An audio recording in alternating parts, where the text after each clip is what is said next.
All right. Let's just move this about so people can see the wonderful background. There we go. It looks horrible, and I like that. So you see me twice for some weird reason, and you see you once. But you look better because you have a fancy green screen and shit. That's great, man. Okay. All right. All right. All right. Let me fire mine up. We're good to go. Okay. Let me know when you're rolling. What flavor you got today, buddy? Today, where is it? It is Digby's. Digby's? Digby's Mum's Custard. Heartily recommended. And endorsed by the Pyrion Flax stream. I've been having trouble. Are you? Let me know when you're ready to start. I'm ready. Hit it up, buddy. Drag my window over a bit of his. That doesn't make sense. They're wrong. Whoever's talking. Oh, I see what they're saying. Oh, I get you. Yeah, we could do that. Hold on. Order. Move up. Oh man, that's so ugly. Is that cool? Yeah, but it works. Here, I can even match it up. Oh, look at that. Oh, that looks pretty good, actually. All right. So what do you want to talk about? You invited me, bro. I thought we were talking about post majors, pal. Oh yeah, that's How's right. it been? Someone in my chat suggested that that we do a Flax and Slacks show for the first time in God, it must be 6 to 8 months. So long, buddy. So I saw that everybody else was doing vlogs about the majors and shit like that, and I thought we could pretend to be professional like them and do that. So how was the major for you? It was good. I had zero. I didn't think I'd be able to go. I had zero idea that I would be going, and then it ended up I got sent over by Twitch, and it was a blast, man. I really enjoyed it. I had no hype for the majors before I went, quite honestly. I thought it was going to be pretty messed up, pretty boring stuff. Why did you think that? Yeah. Wait, before we carry on, let me tweet this. Okay. Flax and Slacks, episode whatever, post majors stuff. I've spelt it majorts, but that'll do. Oh, blimey, that's a nice pair of boobs. Oh, those are her knees. Very clever, very clever. It was a perspective trick. And she just tucked her knees up. God. So explain to people what you mean when you say you weren't ready to be invited. You weren't prepared to be invited, or you weren't expecting to be. Why not? Oh, well, I didn't get an invite to the event in general, so I figured I'd not be showing up. And then I got a message from, it wasn't even an offer. It was more of a direct order from James Lampkin. It was simply a Skype group opened up and said, here's the info, you're going to Frankfurt. And I was pretty scared. And then, he wanted me to do Twitch chat reporter, so I showed up. And for that, and it was actually ridiculously fun. I had a really good time. But I thought you did a great job. And I think that thanks, one of the things that you do better than anybody is I personally think that you could shove you towards a crowd of the angriest, most hostile people, and you would somehow A, come out alive, and B, you'd make them laugh doing it, and it would be brilliant. Because you're very good at slagging people off right to their face, but being so lovable that they don't care. It's brilliant. Like, you called me all kinds of stuff, and you're just like, nah, I'm only kidding. And you, like, slap people on the back, and they're just like, man, I love Slacks. But I'm like, he just insulted you for, like, 10 minutes, and he made you look like a fool. I love it. It's a skill, dude. Few people can do that. Well, what about you, brother? Everybody said there were Pyrion Flax hate threads. Everybody said you were going to just be the worst dude in the world, and you freaking rocked it. Unanimously agreed. You rocked it, man. I enjoyed it. Good but stuff. First of all, a few points about that. All right. Number one, the reason there were hate threads is because when they announced the majorts, they had a big picture, and it said casters, analysts, and if you look below the word analyst, the very first picture you see is me in a flat cap looking like a fat idiot. And I mean, I was angry seeing that, so no wonder some guys on Reddit were angry. I was kind of fucking, I was like, oh shit, they really threw me under the bus here, and I was worried I was going to be on the analyst desk every day, and it's okay. It's okay in the right group. Like when I did it at DreamHack and stuff and Dream League, and it was me and James and Bruno and Draskell and Shane and Shiva and people like that. We can have a laugh and it's not expected. But I mean, for instance, in the game I was playing just now, I was Ember Spirit, and we were up against I can't fuck me. What hero was it? I can't even remember. Hang on, let me think. I'll come back to that. I was up against some hero, and I suggested we get an MKB to counter something, and they were like, "That doesn't do anything." I was like, "Oh yeah." And it was the kind of thing where if I'd said that on the analyst desk, people would have literally crucified me. Like for instance, when I was playing against an Invoker one time, and he hadn't leveled anything, I was like, maybe he took stats, and you can't take stats on Invoker, and I didn't know this because I don't really play much Invoker. And I mean, I'm not a complete fucking shut-in nerd, so I don't know every single aspect of the game inside out. You know, I have other shit to care about. Like, I know how to stop a kid from choking, for instance. That kind of valuable shit, not that you don't level stats on Invoker. So I kind of, the moment I saw that I was going to be on the analyst desk, I was like, oh man, that's pretty bad. That's pretty bad. You know, it's going to be all right for a couple of days, and then the inevitable, we're only going to use you for one series today, and then as the series goes on and it gets more and more important, it's like, we don't need you for the next 4 days. Like, you had your time. Yeah. So I was worried about that. And then I got out there, and I said to Ken, Hotbid, I said to him the day before, I said, dude, I still don't really know what I'm doing. He said, you'll be fine. You'll be fine. Just going around and shoot stuff, interviews. And I was like, I don't understand. Like, I was asked to do this at TI3, and it was horrible because at TI3, me and Zoe were told, come on out, and you guys will be doing interviews and features, and you'll be with the fans, and you just go backstage stuff. And I was like, awesome. And then they said, there's the camera, and there's a computer with Adobe Premiere on it. Knock yourselves out. And we were like, so we don't have any sound guys. We don't have a fucking cameraman. Neither of us knew how to use the bloody thing. And they were like, yeah, just get the sound, check your audios. Make sure you check your audio levels. I was like, how do we do that? And they were like, okay. What? And they were like, what's an audio level? Yeah, they were like, all right, Steve, give him a quick run. Give him a quick run through. And I was worried it was going to be like that. But instead, I had 3 camera people, a director, 2 editors, and I was like, this is an actual crew. And like a proper microphone, and they did all the technical shit. So the reason it looked good is because essentially I just had to stand there and talk, and they cut all the stupid bits out. So every time I stumbled over my words or we had to redo it or any of that was just gone. And they put all that fancy editing, and they were like, just come through the door. And I was like, really? And I I'm quite an awkward guy, so I walked through the door looking like, and they made it look like I was like, shagoom, shapow, like that, open the door. I was like, wow, I look really cool in these videos. It was amazing. And they did that thing where you're talking, and then it suddenly cuts to a shot like that. I'm like, whoa, and then I look at the camera, wow, and I was like, wow. I mean, honestly, anybody could have done that job. It would have looked amazing. And the very first video, I was like, this is going to be a disaster. But then they edited it, and I was like, fuck me, that was really good. So I honestly think you could have done that. And I told them as much. I said, you should have got Slacks to do this. But then I got a good job. I did a good job, and I was like, well, fuck Slacks. I mean, I want to work, You did a really good job, and I have to say that content was refreshing. It's what I was hoping that we would see coming out from this, because the pause screen with the music going, there's no reason. There's no reason to have that anymore. There's too many people in this community to, in between games, not have someone doing something. Yeah. And I mean, I'm glad they what they could have done? I think that the fact is that it took them a long time to edit it, but they did have 2 or 3 people who could have done it. So what they could do next time is, because they like Kotl guy, I think, was really good on stage. I thought he was really good at hyping it up. I thought that worked really well. What would have been better, in my opinion, would have been to have him do more stuff. He was happy to do it. He was ready to do it. He only got to talk to people after a series for like 1 minute. So although you absolutely need someone to do that, I kind of feel like they could have also, in those long-ass pauses, if he can't get an interview with a player, he could talk to one of the casters, one of the analysts, fans, whatever, live, because he can do that. And then he can also hand back to the next cast, you know what I mean? So they could have had instead of the break being quite that long with nothing, they could have had a couple of features. Like you, me, and Shiva were all there, so there's always people there to shoot stuff. They could have had one guy with one camera doing stuff with one of you guys, one guy with one camera doing something with someone else, one person doing something else, or do 1 2-camera shoot and 1 1-camera shoot.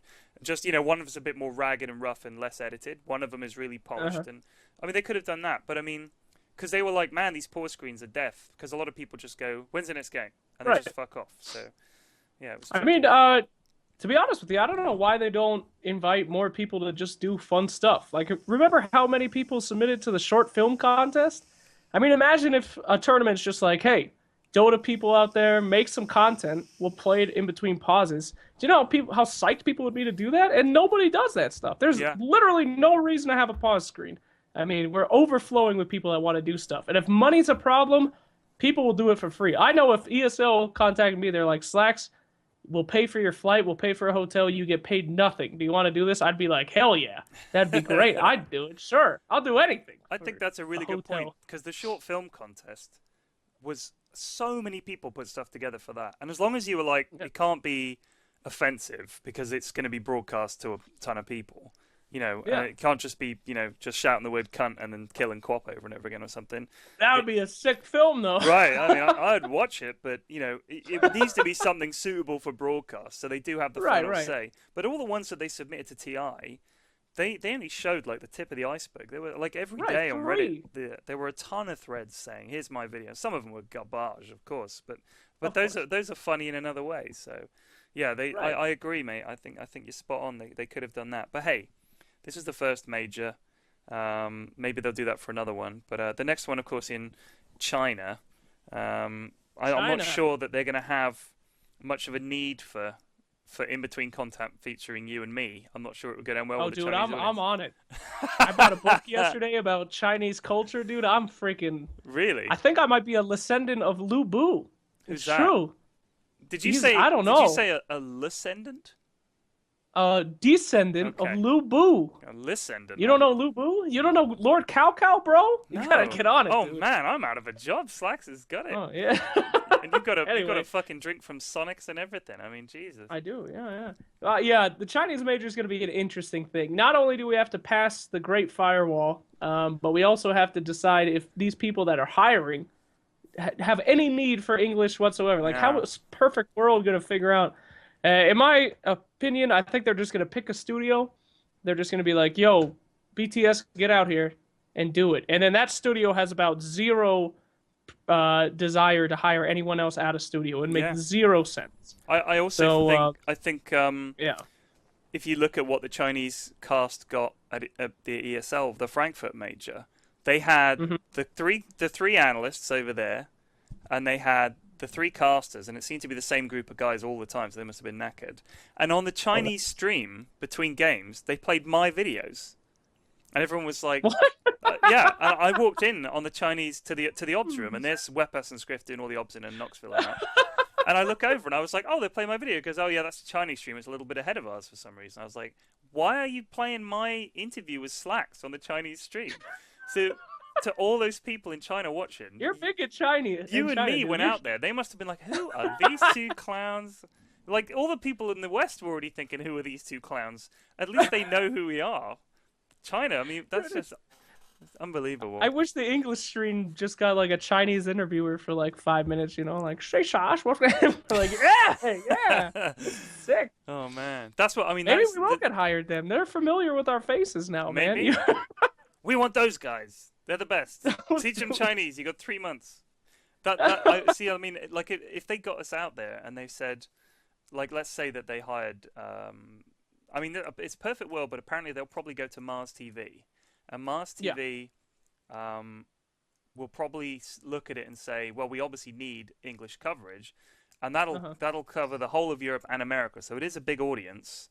And they might not just say, all right, BTS, you can have 2 guys.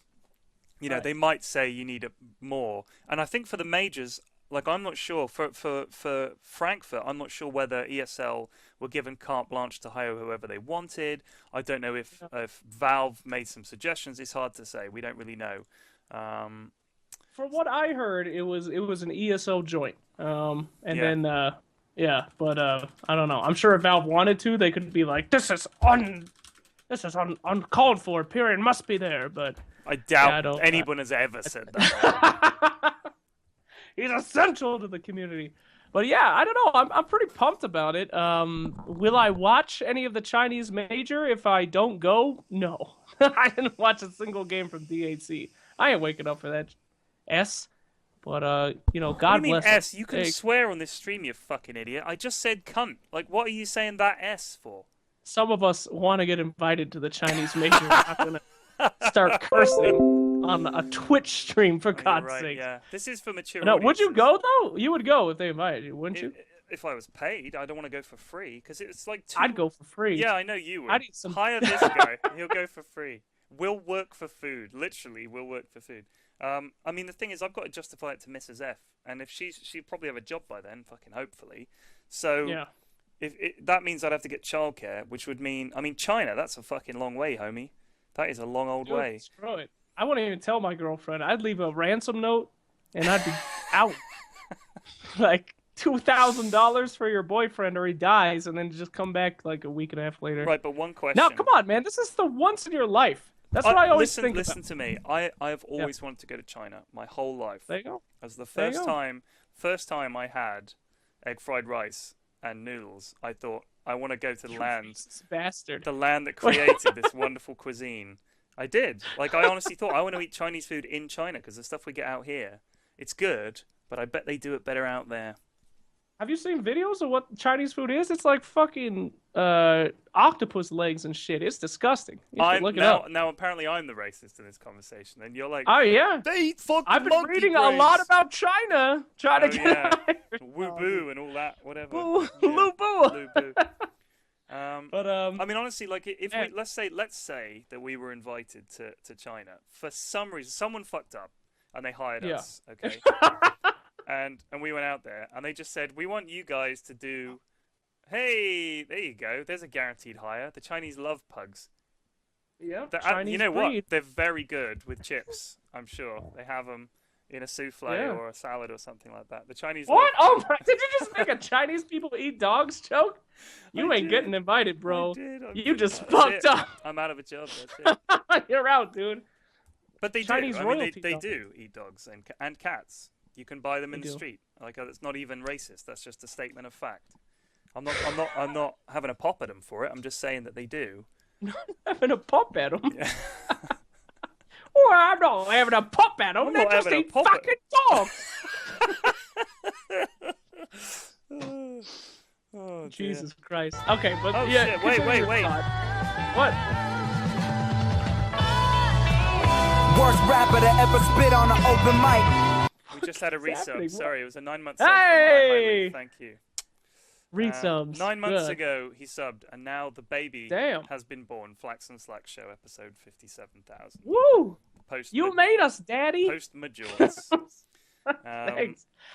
So yeah, Ah. China. I mean, honestly, it's there on the horizon, isn't it? It would be right around my birthday, I think. It's in March, right? Wow. Let's have a look. Yeah, yeah. Shanghai Majort. Isn't it? I think it starts on March 2nd, right? Let's have a goosey. Start of March. God, that's not long, is it? March 2nd to 6th, so it's way off my birthday. I will turn 40 later that month. So 2, 3, 4, 5, 6. Woo. That's 5 days. Have you seen the arena, dude? Oh, I saw pictures. LD was showing me when with his fucking bubonic plague back there. I mean, it knocks. No offense to whatever the name of the place we were at in Frankfurt, but or the Key Arena, but it knocks them both into a cocked hat. They look like nothing. Pretty- I mean, it's fucking huge. Would they fill it? I don't know. There's a lot of people in China. Yeah, that play dude. there. The Chinese streams do not joke around. Burning makes like $1 million a week or some shit with his stream. I'll tell you what though. Not a- though. They do Yeah. they do that thing where they fudge their numbers. Like everybody always says, They do. the Chinese numbers are inflated.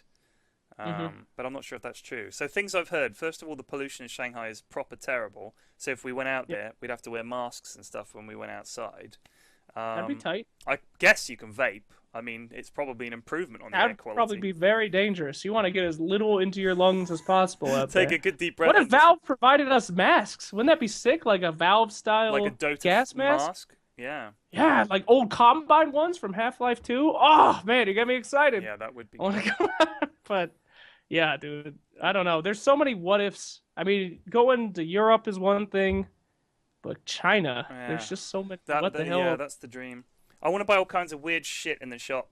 Like, you know you could get some weird shit you couldn't get back home, and I could be like, look, I bought this toy, and my kids would be like, what is that? And it would be something mind-bogglingly cool. Oh, wait.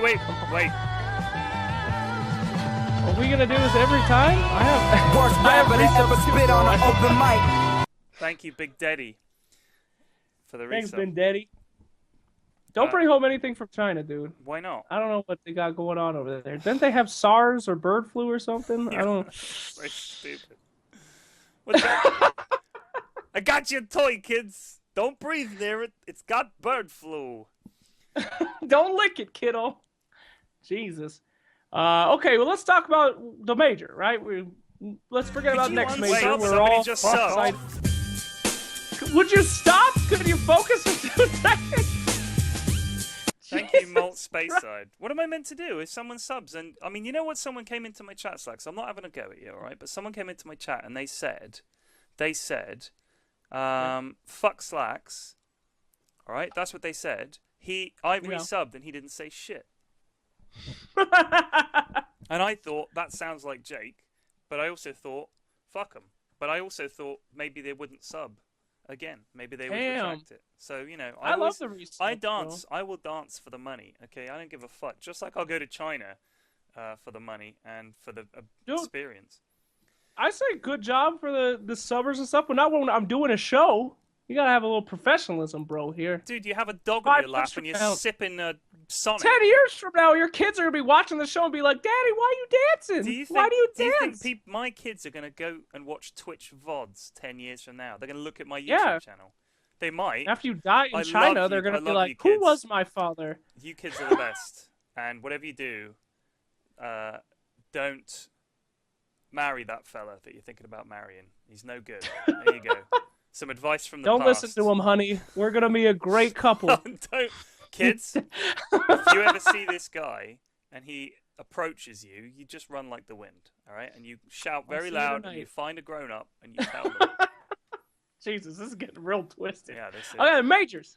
Yeah, oh yeah. Now you said you've been hearing a lot of other people's blogs. You've been watching them and stuff. Actually, I have caps ready to watch. And I didn't watch Malini's yet. There's a few of them I want to watch, but I stopped because I thought we better get on this train before it's irrelevant, you know. So that big YouTube money, them vlogs, they're cooking. But, get in there. Yeah. But I mean, I'm going to watch them afterwards and think how much more professional and fancy they look. I'm looking at Caps, and it's got like a little panel on the right with the links to his Twitter and he's on Instagram. Yeah. I mean, that's professional. He still uses Facebook, right? That's got reach. Wow. And you know what? He opens his vlog talking about his brand and his brand as a caster and how he needs to figure it out and grow it and stuff. And I'm like, holy shit. I'm sat here in a spare T-shirt and my pajamas, smoking and talking to you. I mean, what am I doing? I'm not trying to grow shit. The only thing I'm trying to grow... This isn't your brand, bro. It's your brand. My brand.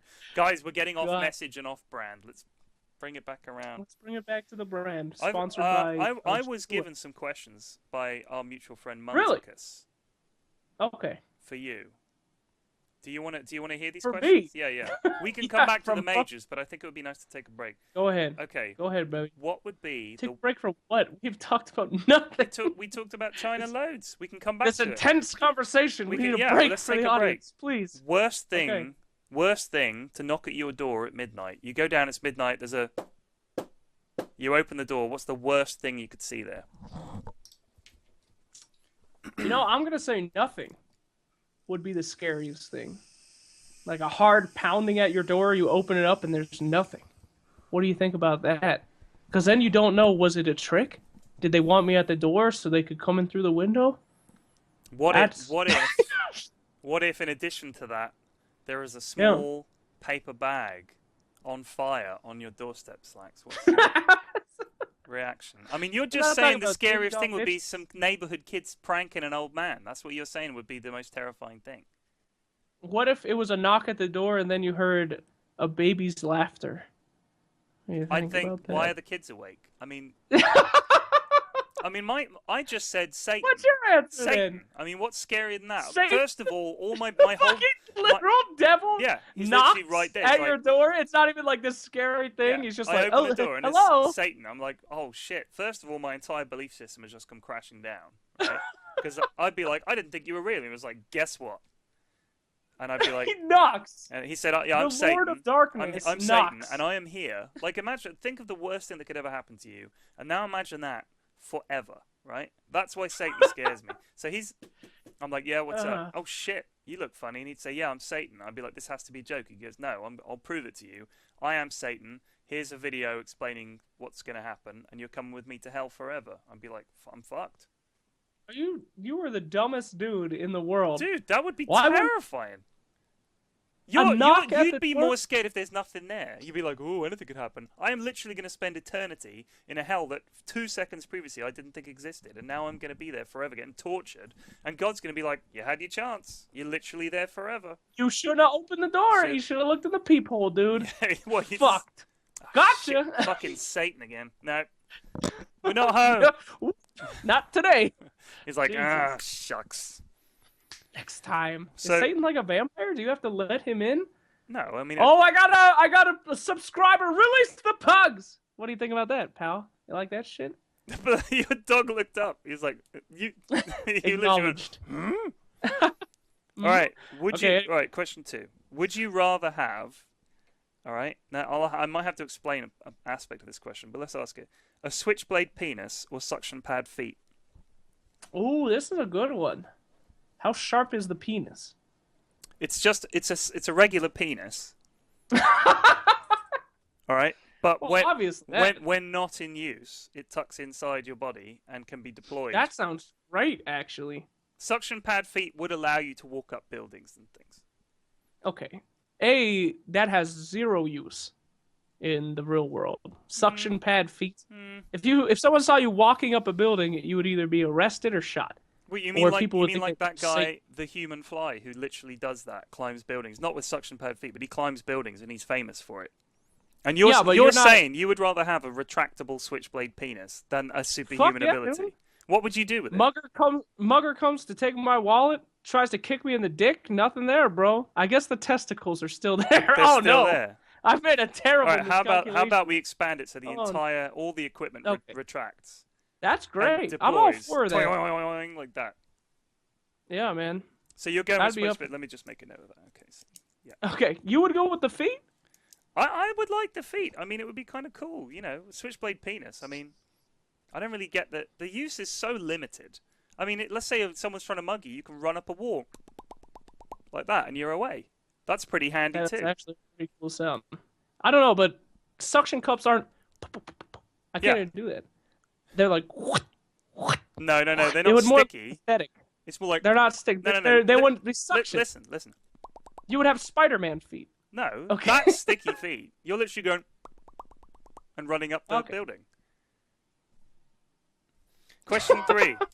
Okay, when you're in bed, they're going to stick to your blanket. No, because fabric and a suction pad would never work, would it? It has to be a relatively Okay, when you're taking a poop in your bathroom, they're going to stick to the floor. Yeah, but they're your feet. That's like saying spiders are just like, the reason they're always there in the middle of their web is because they're like, I fucking did it again. I did it again. Dang it. Ugh, when will I learn? All right, question 3.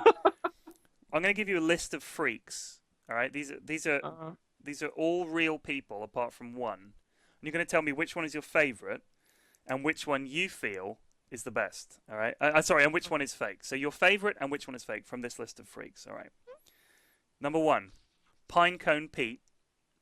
All right, he can fit a lot of pine cones in his mouth. Gary Stretch Turner, all right, who can stretch his skin and holds the world record for holding pegs on his face. This one, I don't know what this one is about, but it's self-explanatory, I feel. Pig Lady. All right? What fucking madness is this? What? Excuse me. The three-legged juggler. Wolfman. Now, this one is a tricky one, all right? Pillow Man, a.k.a. the human caterpillar, a.k.a. the snake man, a.k.a. the human torso. Mermaid Girl.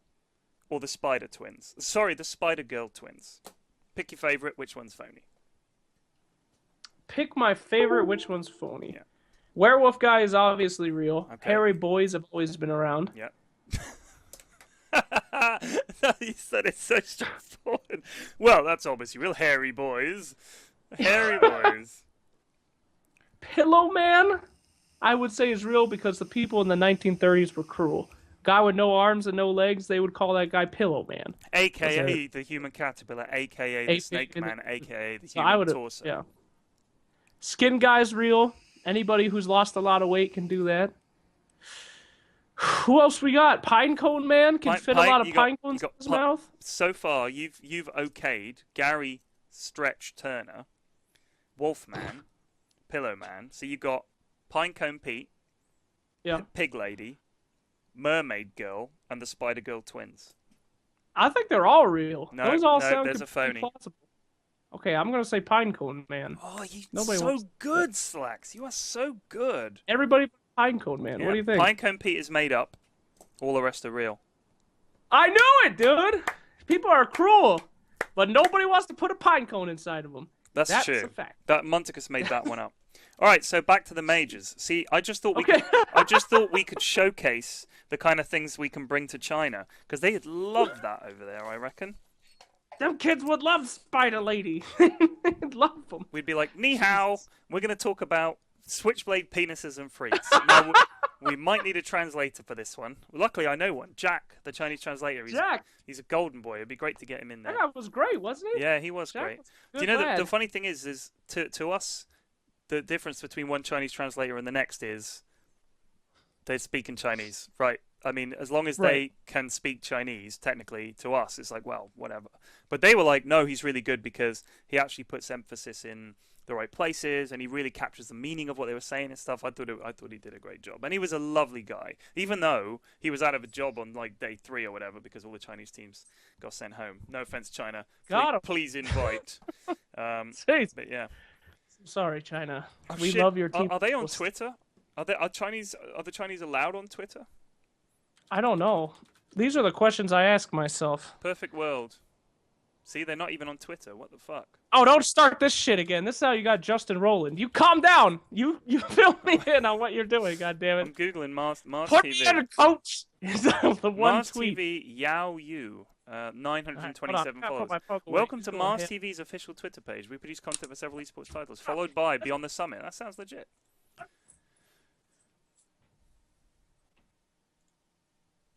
All right, well, he's gone. I consider that an improvement.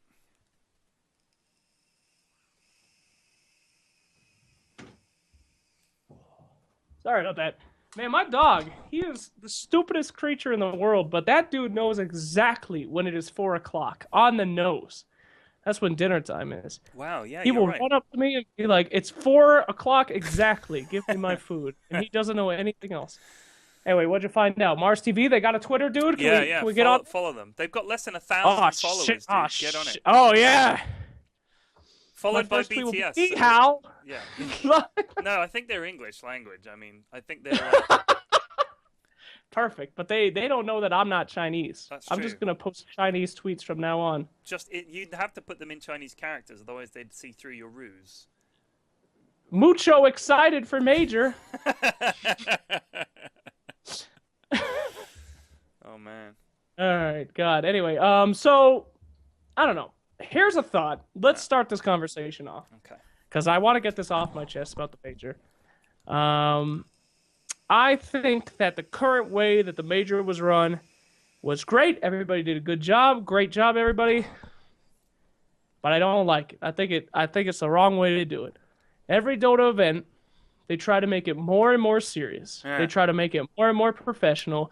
Everybody's got to have a 3-piece suit. Everybody's got to show up. Preach, brother. Let's hire the same talent. Let's nobody make any mistakes. You want to know what you do when you do that? You stagnate your community. And I know it sounds weird. You say high quality, like high standards is good.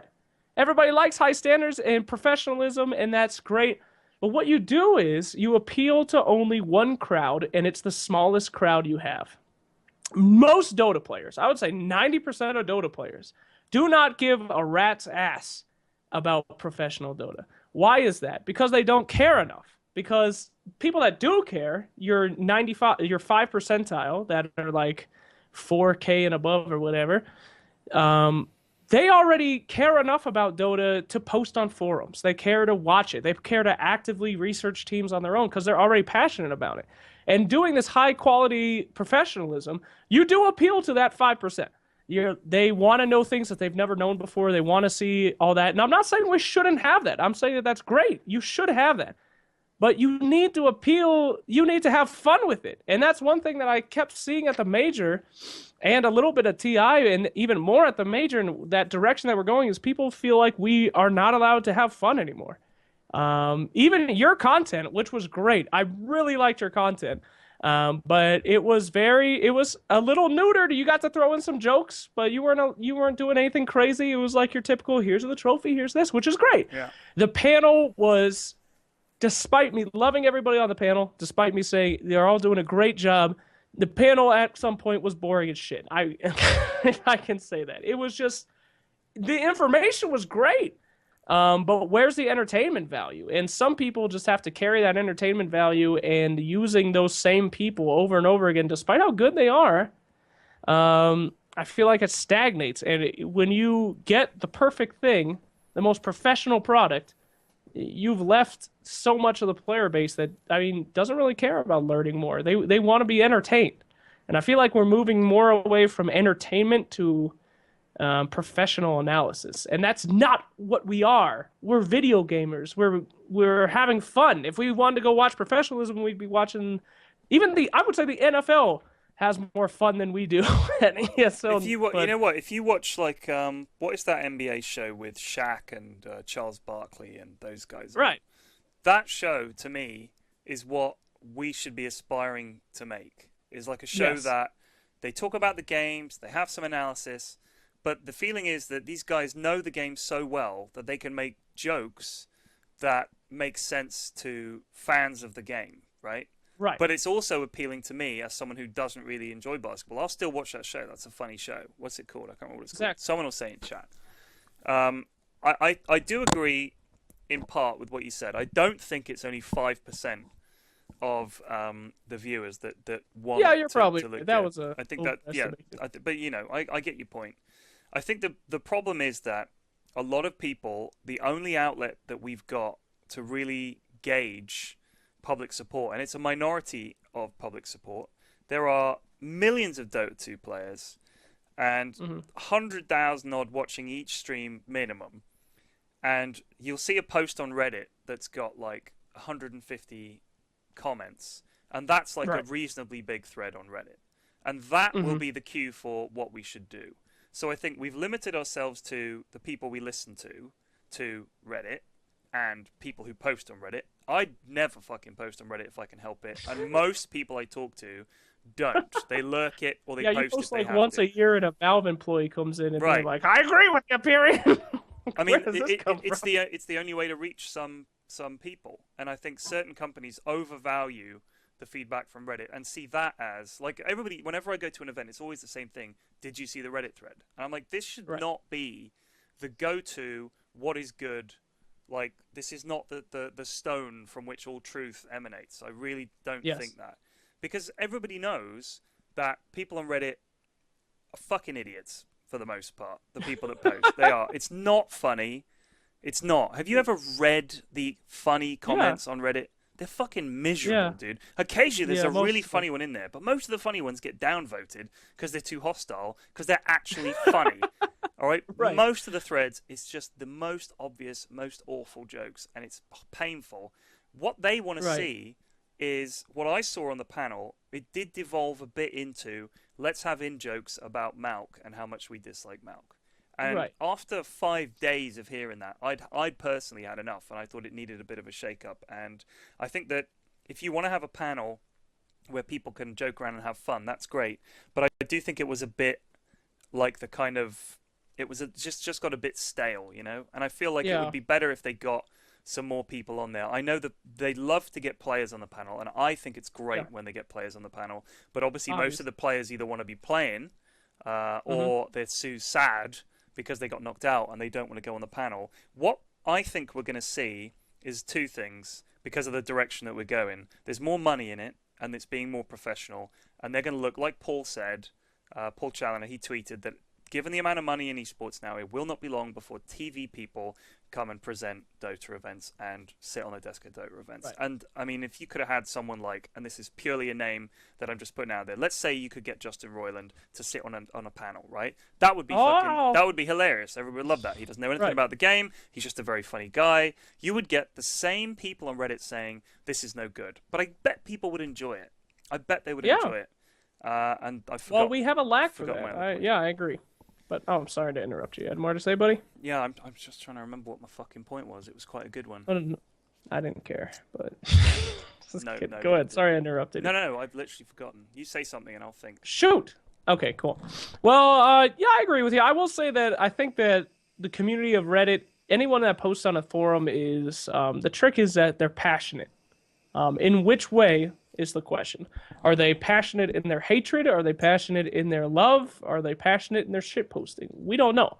But again, to appeal to such a small audience, it gets you, as you said, a feedback loop where you can never experiment. You can never try something new, and you can never grow more people. So I think that point of stagnation, like I was talking about, is definitely worrisome when you're only taking feedback from the most passionate people. You know, how do you reach people when you're doing the same thing? Are they the most passionate people? I think the guys that go to the events are the most passionate people. They're the ones who have actually gone to the event. They're not watching on a stream. They're not sitting at home posting on Reddit. They've gone to the event. So when we go to TI and we go to Frankfurt, and there are loads of people saying, "I love the stuff you do," I kind of think, like, when the panel was up, it's not like people were sitting there with their eyes on it. They were fucking going out to the lobby and queuing up for half an hour to get EE's signature or something. Those are the fans. And those are the fans. I mean, where is their voice about the event? They all just say, "Went to the major, it was fantastic." And I kind of feel like there isn't a way to really get information. I think the only solution is, and it sounds really lame, but to literally poll people at an event. What would you like to see from an analyst desk? What would you like to see? And not just a fucking thread on Reddit, because it's one community. And it is.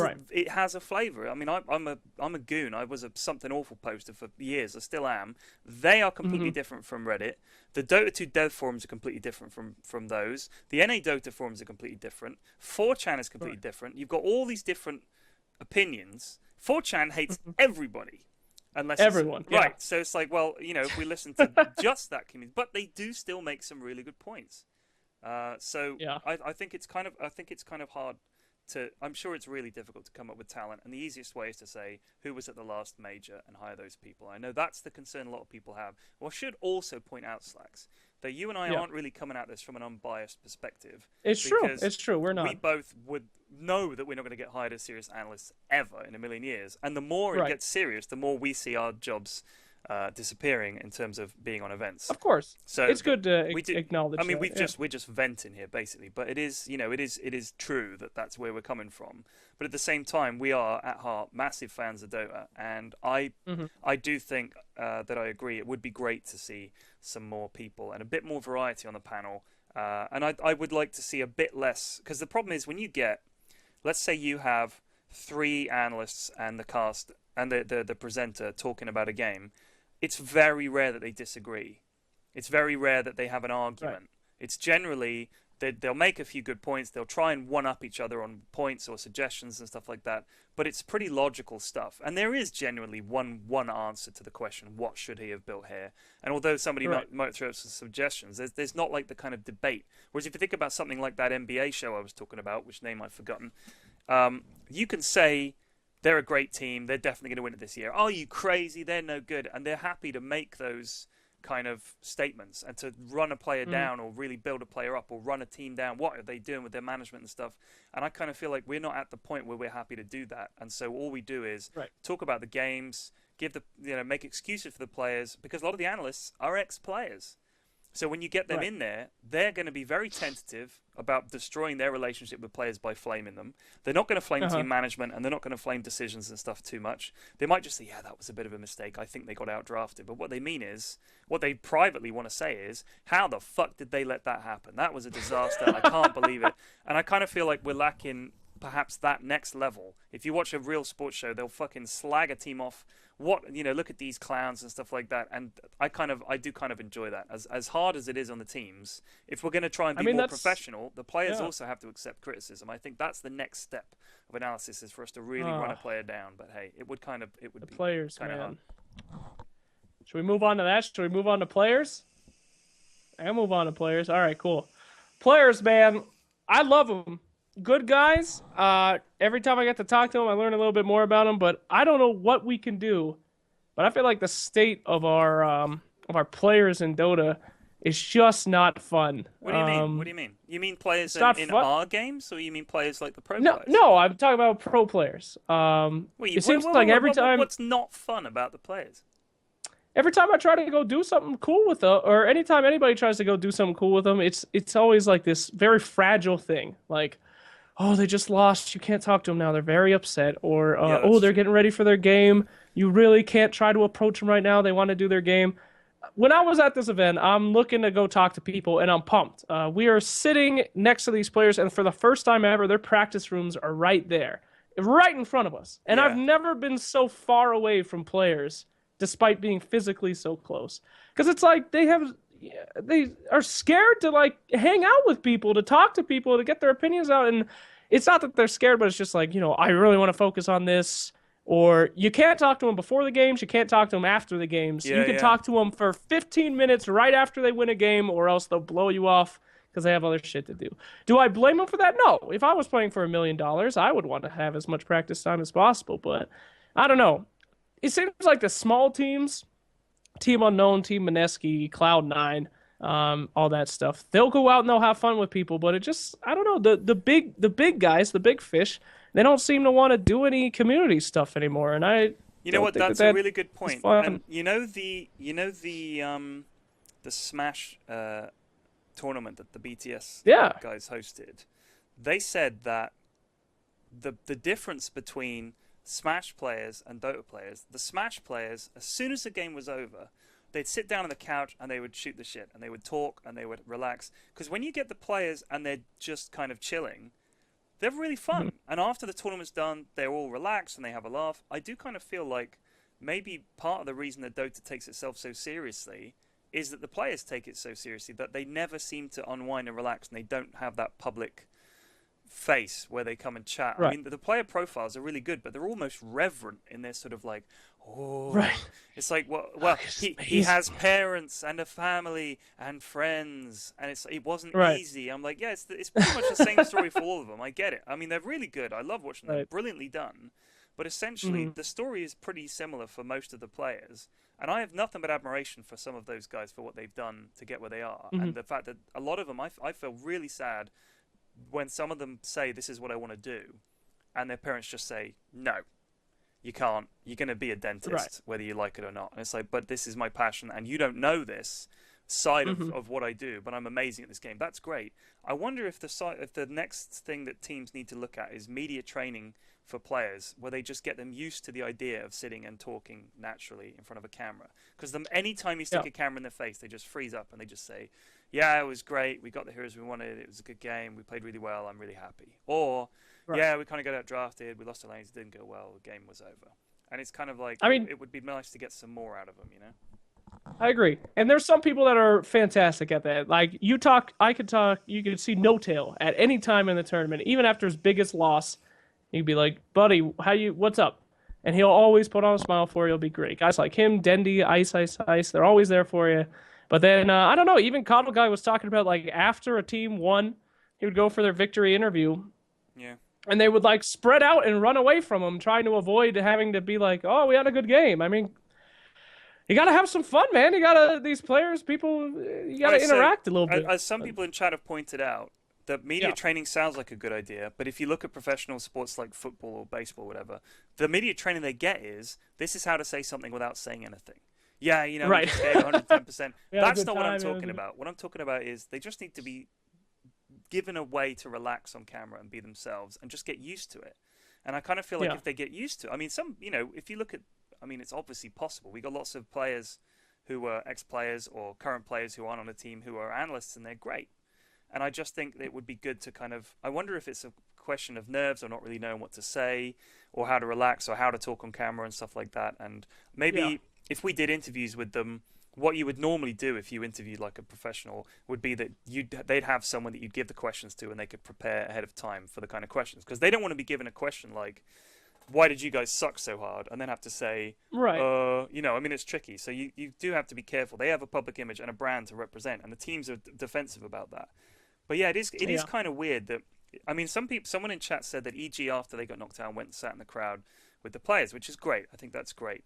And they wanted to watch the game as much as anyone. They are massive Dota fans. They love watching the game, and they especially love shit talking the other players, which is something that they do. Which is fun. People like that. But yeah, I don't know. If an interviewer, hold on, let's just take some messages from chat. If an interviewer asks good questions, then they can get good answer, and if they make the pro relaxed, then it'll be better. The problem is, if it's a live bit, it's always nerve-wracking. When you can sit down, and this is the problem I think the interviews got at the moment are post-game, on the stage, adrenaline is up, thrust a microphone in them, expect really coherent answers. Or one camera, locked off, 20 minutes, unedited footage of them rambling.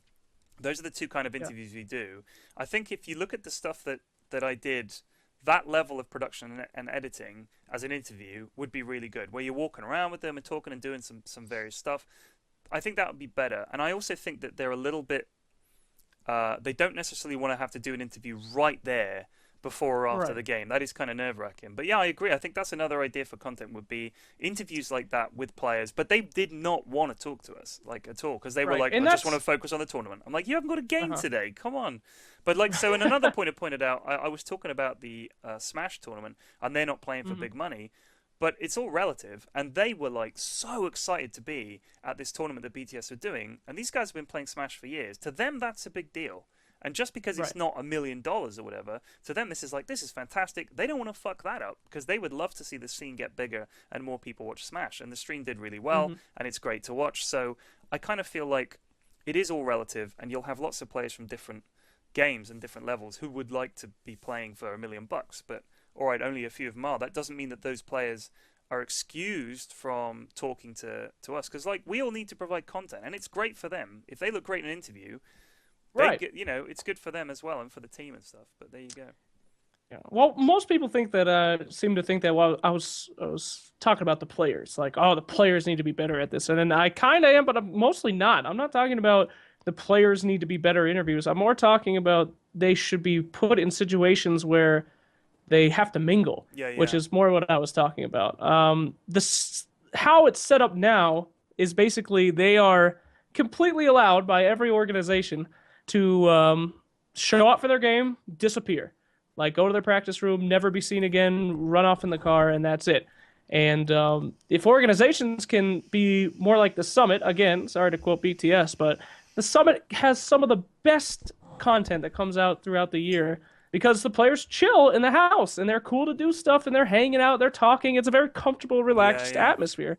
So I don't know why you can't recreate that for events. I understand that these guys really want to focus and stuff, but I mean, the day after they're eliminated, I don't know why we allow, okay, you guys can go home, thanks for coming. Like, why not have them stay for the entire event? I think they just don't want to do it. And I kind of feel like it's not like they're going to say, well, then we're going to go play in a different major. Like, I kind of feel like if Valve was to say, well, no, we need you to do this. This is part of the gig, that it would happen. But I mean, at the same time, I understand that they probably just would rather not.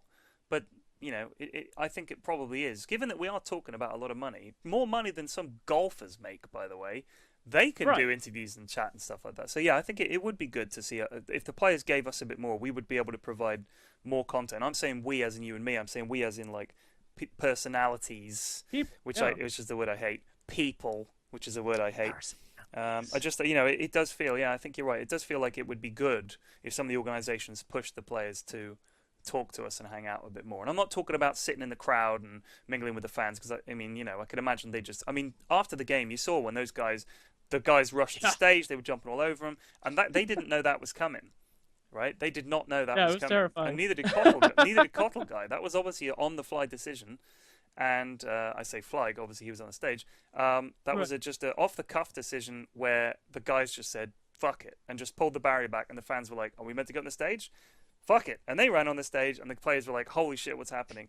That's not what I'm talking about, right? That was No, uncontrolled and don't make them crazy. get mobbed. Yeah. Just let them chill. Just let them chill. And I don't know. I mean, people pay a lot of money. They deserve to be able to get the content. Let's take some comments from chat. Ezor says, reporters in general have no respect for people who are introverts and have no interest in speaking to media. I don't think it's a question of no respect for, but the thing is, like, people who are doing coverage of an event, they are doing that for themselves. I'm not saying that the stuff I did it out of some noble charitable element where I'm trying to grow the scene. Obviously, we're doing that for ourselves. That's why we're there. That's our job. But I also think that the players have to understand that it's good for them. I mean, if you look at some really good players out there who don't really have a public persona and aren't known, if they don't stream, or they don't, they're not well known for some of the things they say, they don't have a blog or a vlog, or they don't stream a lot, whatever, it's very hard to know those players. I think it is good for them to get well known. And a lot of players, they have merchandise they'd like to sell and stuff like that, so it works both ways. The more players that people like on a team, the more likely they are to be supported. They sell all their stuff, and I just think it makes sense. But informal direction and cinematography for the games, the community will come back, trust me. I don't understand that point. I don't know, but no offense, but it's better for the community too. It hononestly is. Wait, because LD the more is in the chat, and he's not a mod. I need to mod him. I almost banned him. Let's make him an op. Well, the more you know about players, the more passionate you can get about them, and the more you can support pro playing. So to say, like, we need to just let them run off and have no personality, and it's just the team comes in, the team comes out, that's not how you garner a better fan base. That's not how you grow your fan base. Yeah. If EG never did an interview, they just came, won a bunch of money. When they won, they did what they did at TI5, and they're like, and then they left. How was that building a good spectator sport? It's not. Dota 2 is a spectator sport, and it's a great video game. Yeah. You have to have that content. It's essential. But anyway, shall we move on? What else? Somebody makes a point. What do we think? Did Paul do a good job? And I think he did a great job. And I'll tell you what, he did a great job at TI and a great job at the Major. He's a lovely guy. And he is so good at... I mean, he is not a Dota player, right? But when you saw him up there, he looked like he played a hell of a lot more Dota than I have. Do you know what I mean? Like, if I was hosting that, I'd be asking all kinds of dumb shit. He just knows how to ask questions to get the analysts and casters talking. And he's so fucking good at that. Yeah, he is fantastic. Oh, we could call LD. I wonder if should we get LD in here? We could chat to him. Oh, maybe. I don't know. Are we turning this into Gerg Live? Are you ready to have the positivity just take a goddamn nosedive right now? What are you saying? Nothing, man. LD always comes in real sweet. And then by 30 minutes, you're saying, you know what? Fuck Valve. all right. Let me just take. Bring him in. Let me just take Skype off so I can call El Dizzle. Let's see if he wants to he talk. says he's on his phone. I'm just kidding, by the way, LD. I love you, baby. Oh, he's on his phone? You're always good. You're always good, bud. Oh, shit. Let me just say, fuck Red Eye. I hate him. No, I'm just kidding. That's such a loaded question. Did you like Red Eye? Yeah. Of course we liked Red Eye, you idiot. He's amazing at every event.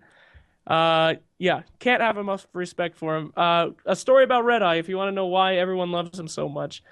The night ends on one of the longest days.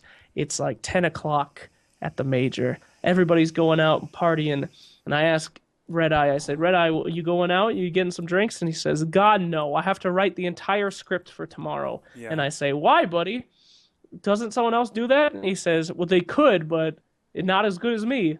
He went home and he wrote the entire script for the next day on the analyst panel, everything he wanted to say. Yeah. Then it comes back and he does it. I mean, I will also say this. I like to try to be the first person at an event every time, and I have never beaten Red Eye. Yeah. And I got there one day at 7 o'clock in the morning, and he was there at like 6:50, already with the suit walking around. The guy is basically created good panel esports. So, yes, of course we liked Red Eye. Stupid. He always does the best job in the world.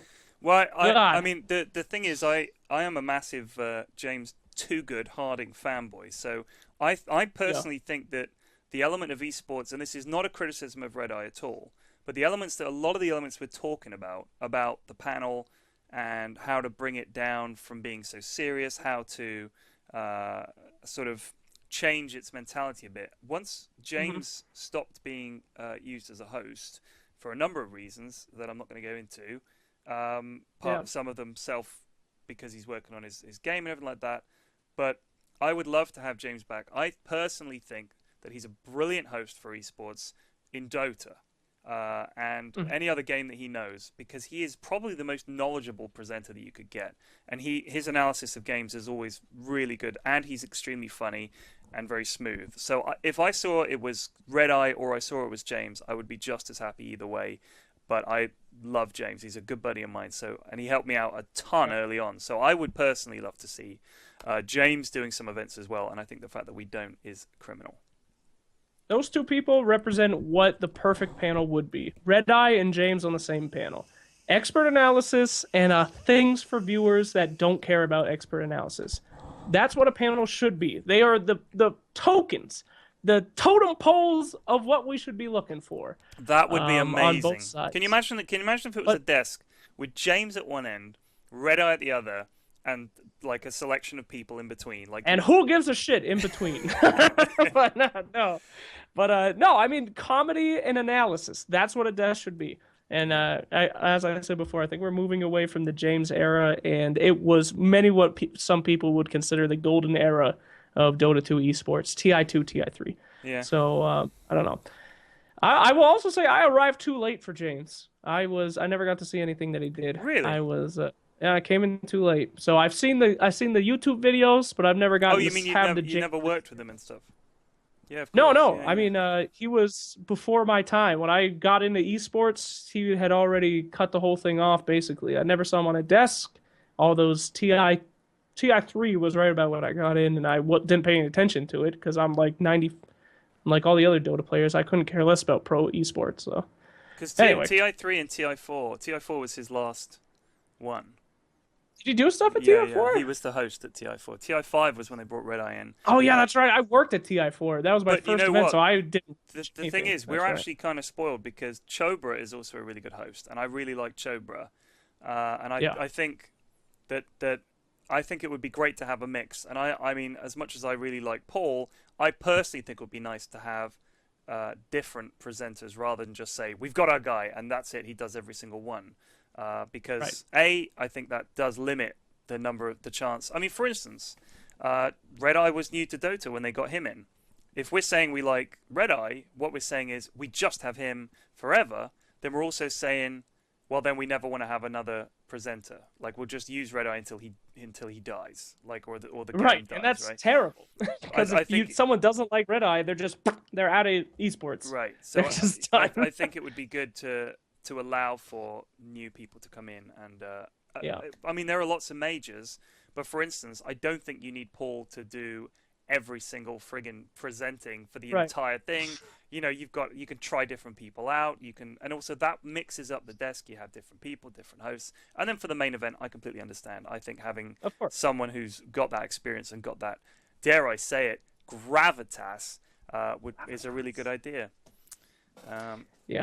That's one thing I think too, is that again, we could be biased, but I think Dota 2 doesn't take enough risks. There's a lot of talking about Llama Down Under and all that stuff, and these new up and coming people, and why aren't they getting invited to do at least the qualifiers?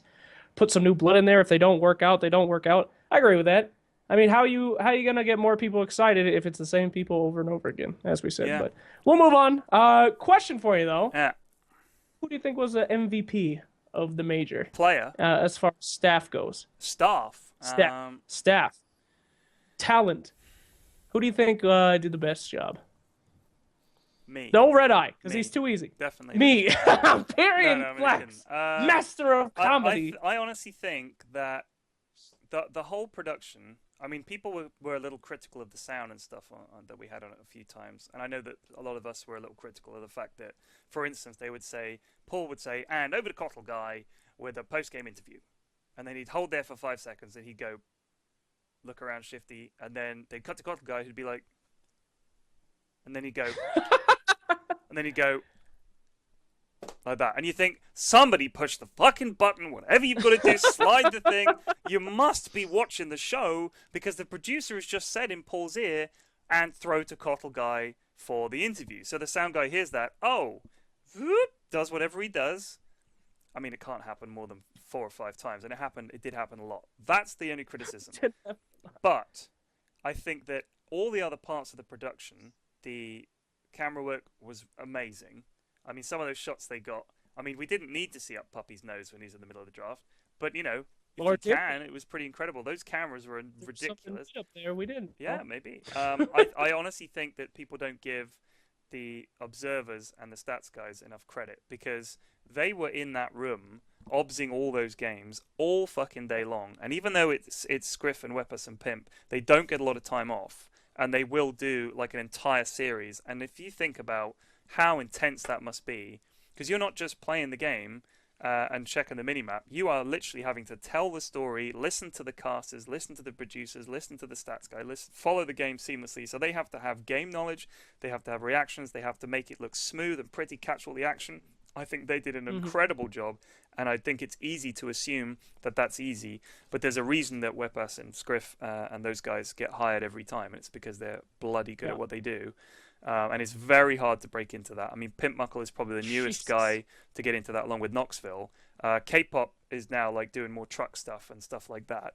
But Which I'm not sure he wanted to, but he did a great job. He did a great job. But the thing is, that is a real skill, like that, and that is something that is so specific to Dota that it's almost impossible to just say, we'll use someone else, you know, because you would notice bad camera work. If you think about any sport, imagine if in football they were just suddenly following the ref along, or you know, just the camera was all over the place. If you ever watched football or sports broadcast when your team's playing overseas, it's really easy to see terrible camera work and just think, oh my god, this is unbelievable. The camera's in a horrible place. I can't see what's happening. This is essentially ruined my viewing experience. So they make a lot of the games. I also think the casters were brilliant. And I personally want to give a shout out to OD. Another big event, another great series of casts, and he just looks completely at home.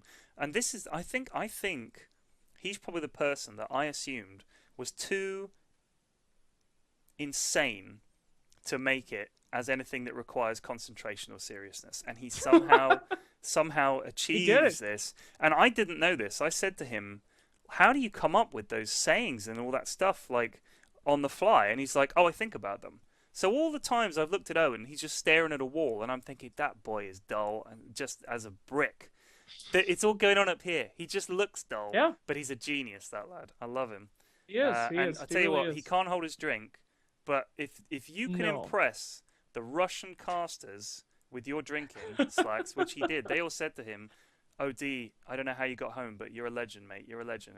They were all slapping him on the back, telling him how great he was. That's a drinker right there, my friend. He may not be able to hold it, all right? He may just go to pieces after 2 pints, which he does, but he's got this plateau that he reaches where he just stays insanely drunk and doesn't pass out and makes it home in one piece. Credit to OD. Incredible. Absolutely incredible. Well, let's see. For me, the top VIPs of the tourney, I don't know. As always, when I watch Dota Dota games, I go for the underdogs. And I was very, as always, I'm impressed by LD's casting. He still has it just as good as he used to be back in the day.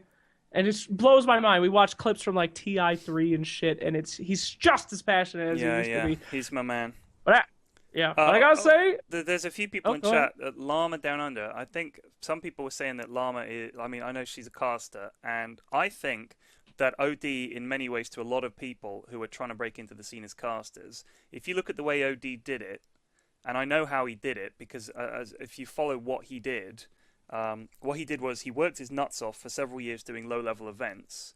And then, because he cast so much, and because he was a very likable, funny guy, and a lot of fun, and there was no terrible drama about him, he basically rose up. People got a little bit of awareness. People got to know who he was. They may have watched some of his casts. And basically, studios are always looking for people to cover their casts. They'll be like, oh shit, this time zone is horrific. All our guys are sick or away or at an event. We need you to cast this. Can you cast a few games for us? We'll give you $20 or whatever.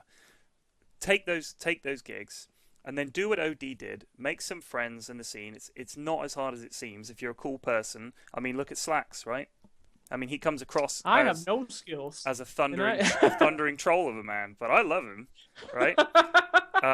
So if you think about OD did.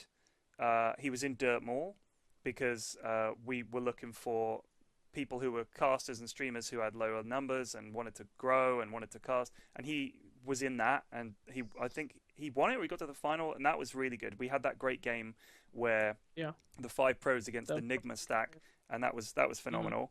And then he also cast that mega long game with Purge, which a lot of people saw, and he cast it with a huge amount of hype and a huge amount of passion, even though this was a game that he didn't think, this is my ticket to TI. It was. Right. Because they all those guys saw it, and they were like, holy shit, this guy can cast, we should give him a break. And if he goes to the event and he casts his first game and it's a disaster, all right, lesson learned, it wasn't going to work out, and he goes back to doing what he was doing. But they haven't really lost much. So I kind of feel like it goes back to a lot of what we were saying about giving new people a chance. It's all very well waiting for them to smash through like OD did, but I think it would be great if they had, for the qualifiers, instead of just the same people doing it for 3 weeks, just break it up. Some of the lower level games, give it to some new people. Try them out, let them see. People will like them. If they don't like them, lesson learned, but I think it would be great to give them more of a chance. So my MVP is OD because he represents to a lot of people the dream of going from casting UK Dota, which is worse than hell itself. Garbage. All right. In fact, I changed my answer. There's a knock at the door in the middle of the night, and I answer it, and there is the embodiment of UK Dota. Just a man who I instantly recognize as with your UK Dota, aren't you? Like, you are nightmare. UK Dota. That's the terror in the middle of the night. Jesus. Yeah. Yep. Can't agree more, man. And it's that, I don't know, I've had people vehemently argue with me that you can't do that. You can't just let people come in and you have to get the best because we're representing the greatest that Dota has, and they can do it on... No, that's not true. I could work as many small things as I want for the rest of my life, but I'll never get anywhere if I don't get my chance at something big. And that's what qualifiers could and should be used for. Yeah. There is zero reason that Gods, Zyori, Winter, all these great people that are qualified not to be at the show. Most people would say Winter deserved his spot over anybody else. I am not going to say anything like that. I'm not smart enough to. But those qualifier spots that Valve doesn't give a shit about should go to new talent. Why not? Why not give them a shot? You know, let them have their little scrub hubs. Well, I think part of the reason is that because Valve doesn't handle the coverage, they just say, yeah, you guys want to cover it, fight it out amongst yourselves. And a lot of the studios just say, well, we could say coming up next is Team Unknown against Team Liquid, cast by LD and Winter. Or we could say coming up next is 2 teams you've heard of, cast by 2 people you've never heard of. So the studios, it's not in their interest because they would lose viewers and people would just go to the bigger casts. So I kind of feel like, given that Valve has said that they don't really care about the coverage for the qualifiers, which they don't. I mean, they didn't do a hub for this major that was like the EU hub ahead of TI4, where they were like, we're going to get you guys in a house, we want all this kind of stuff. And James pitched it to them and they said, this sounds great. And it was I honestly think the EU hub for TI4 was a massive success. People loved it. Absolutely. There's still, I mean, I hate to think of memes as the qualifier for what makes an event good. Okay, but the memes are still there. The memes are still being used, guys. They're still there. And what we were talking about players relaxing, talking about games, having fun, you get to see them relaxed. That was it. That was it right there. All the stuff we're saying is currently missing from the scene was there at the EU Hub and there at the Mango stream and stuff like that. That, to me, is what the qualifiers should be used for. And rather than just get the same guys into cast, how about you just get, I'm not saying 12 new people, but just give some chances. You know, get some new people and give them a chance to cast some games. I think it would be great for the scene. And it would give people the opportunity to move up and be a caster. But the trick is Valve has to do it. You can't try to let the studios do it. It doesn't make business sense for them. But that's why if the hub is handled by Valve and they say this is the list of people we want, they could easily put some new people in there and they decide the schedule. I just think if by going hands off, what you're doing is shutting the scene down to new talent, and I would hate to see that. I would hate to see that. There you go. That's how games die, dude. Anyway, so anything else you want to talk about the majors? Great games. Probably some of the best games I've ever seen. Secret versus EG was one of the most amazing games ever. Yeah. Not to mention the rise of OG, which I was telling everyone at the event by day 2. I said, OG's going to take it. Nobody believed me. That was me, baby. Do you know what? They were playing just like Vega at ESL New York. They were, and you know they also reminded me of C-Deck at TI5 in that Yep. not the same exact play style, and definitely not the kind of team where they. I mean, aggressive is like a legendary player. OG didn't seem to have a weak link. They all seem to be really No. good, and they just. I mean, Miracle was incredible. What a player! The I I could watch that guy. I mean, Moon Meander, yeah, Moon Meander was amazing. That Earthshaker game was incredible. I mean, it's almost like every time they played, one of them would say, "I've got this, guys," and it wasn't like they relied on one player. They were literally like, "Don't worry, I will carry us. Just follow me, and I'm going to pull off the amazing plays and these picks and stuff." So, I mean, I really like Team Secret and EG because because I've been on the scene long enough to know some of the players that they're like friends of mine, and like Matt is a friend of mine, and Charlie, and RTZ, I hang out with him at the events, and he's goofy as hell, and he's like 19 years old or whatever, but it's still funny to hang out with him, right? He's a funny guy, and like Bulba and people like that, and Blitz knows those guys, and I'm good friends with Blitz. So when I hang out with these teams, I kind of feel like, oh, but they're my friends. But then the moment I see a team like OG or Unknown, I'm rooting for them to beat those guys. Right. I cannot help myself. I'm like, well, friends, that's it, dude. but awesome story and great Dota, right? So I was talking to Fear. We were in the bar, and I said to him, "What do you think about OG?" And I'm not going to say who it was. One of the other players said, "Oh, they're no good. We'll beat them." And I said, "Really? Because they're playing really well. Like, have you seen them?" And Fear said, "They're a good team." Like, he knew. Like, he could see. Because I think Fear is a bit older and a bit more experienced, and he can see what it takes to make a good team. And having Fly as that steady... I mean, I have never seen that guy raise his voice. He's chill. No, he's cool. That dude's a rock. He is. He's just like the nicest guy. Having that, in some ways, I think people underestimate the value of the human skills as opposed to just the Dota skills. Because, I mean, Fly and No-Tail have been in the game for ages. They combined that experience. I mean, No-Tail's got a huge amount of passion. He's great at getting the team going. Fly is the guy who's like, let's just calm down. We've got this. Don't worry. You know, he's not the kind of captain that's going to be flaming people. And then you add in brilliant players on top of that. I mean, I think it was the perfect mix.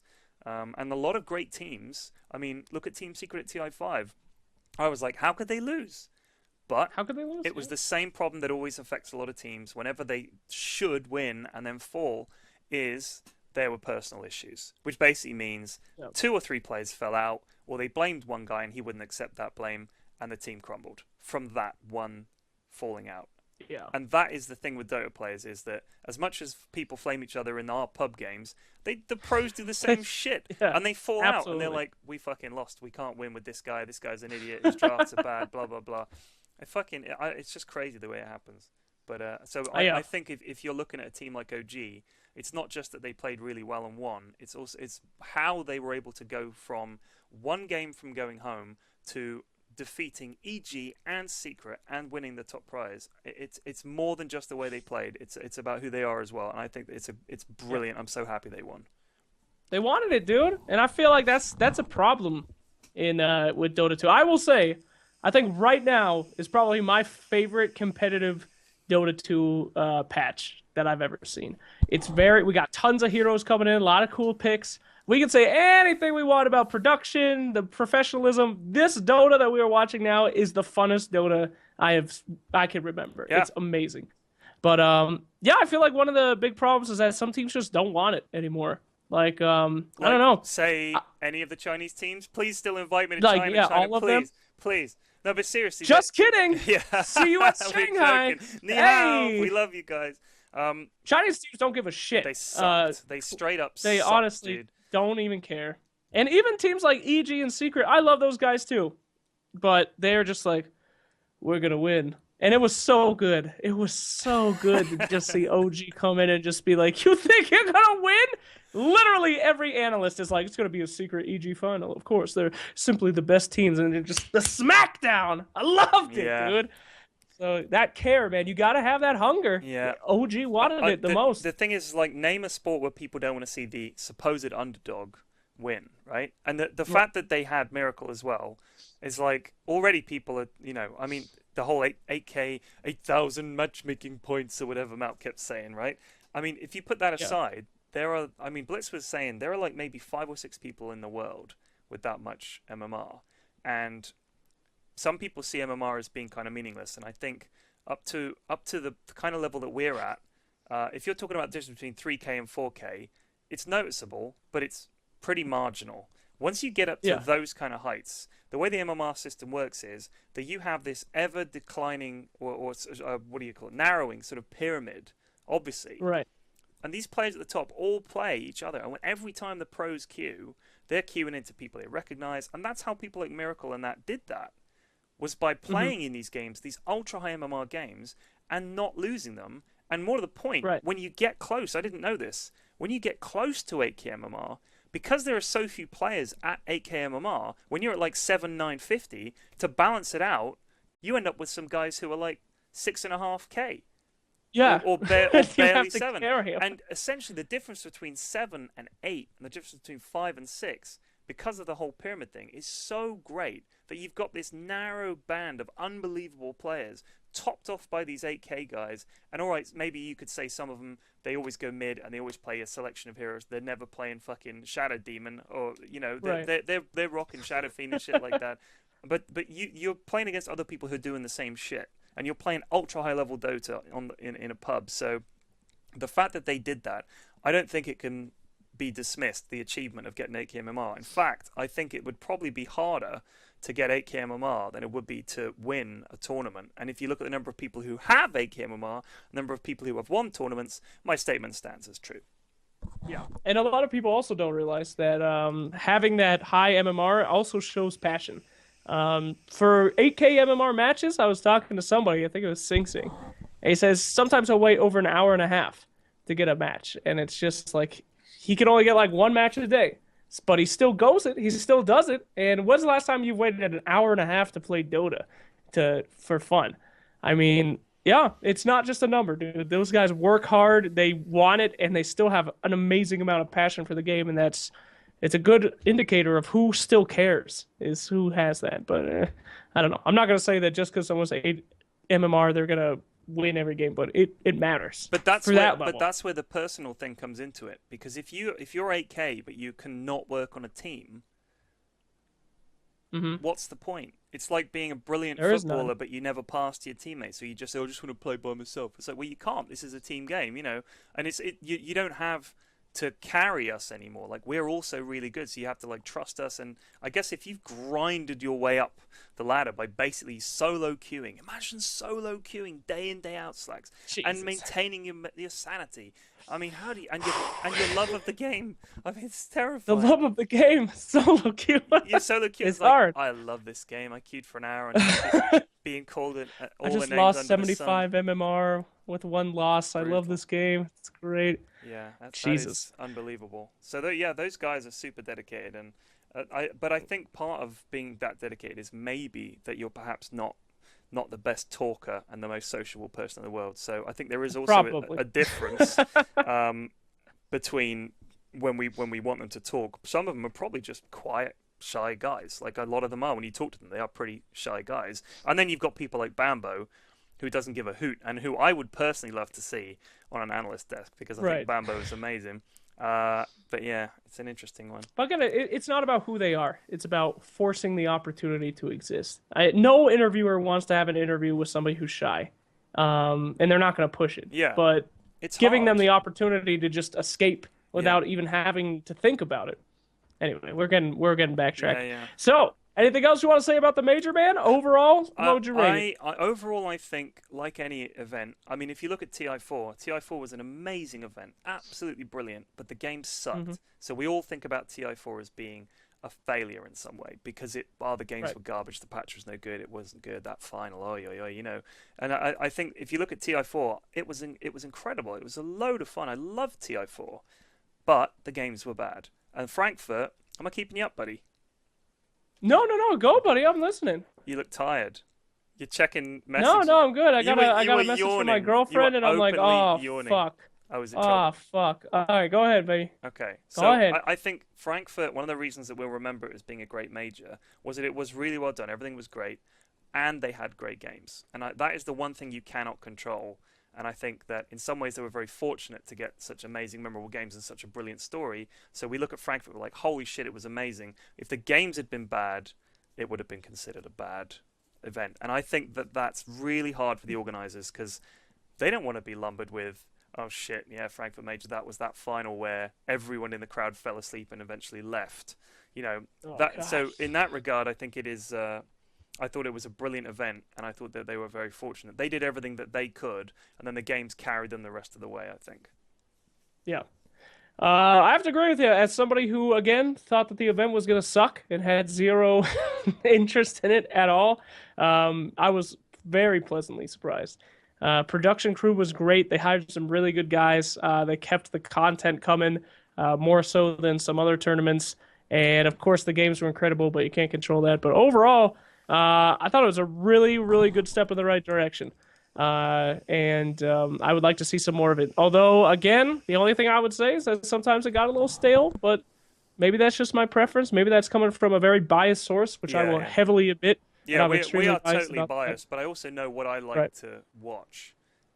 Right. I know I'm not alone in that because, Mhm. I mean, people watched 9,000 people watched kittens playing in a box at the EU Right. Hub in Singapore, right? So people will watch the goofy stuff. So I think there is room for it. And that's why, as you know, Slacks, I've been pitching for 3 years to anyone who'll hear me out that what we should have a shitcast available. Just Yes. give us a fucking booth. Why not? Give us a fucking booth.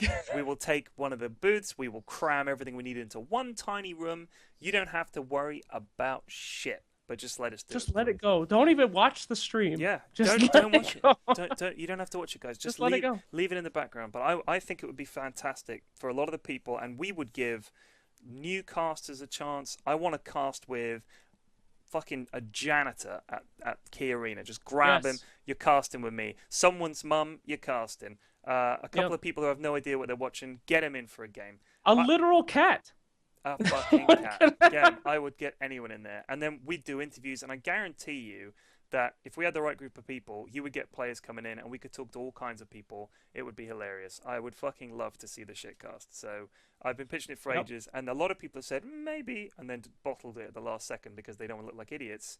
Or I think they're worried about the fact that they would have to spend money on something that they see no value in. So we would need to figure out a way to get it done. I am going to somehow put something to Valve for TI6 where I say, look, you know Yes. all those booths you've got around the outside? We want to have a production where we've got a couple of computers in there and we just get a variety of people into cast. We'll have a fucking screen behind us and we'll have like a sofa with a camera looking at the crowd, and we'll just get a production guy that's mad and just does whatever he wants. It would be amazing. I would love that so much. But there you go. Absolutely. Yep. Give it a chance, bro. You know, all we have to do is show that it works, dude. That's Next the thing. major. All it takes is one We're event. not going to Shanghai. Yeah, we ain't so going to let's Shanghai. fucking do it. We could do They it. ain't gonna have us go to Shanghai. So we'll do it from home. Yeah. All By the right, way, buddy. Well, anything else? What up? new patch coming soon.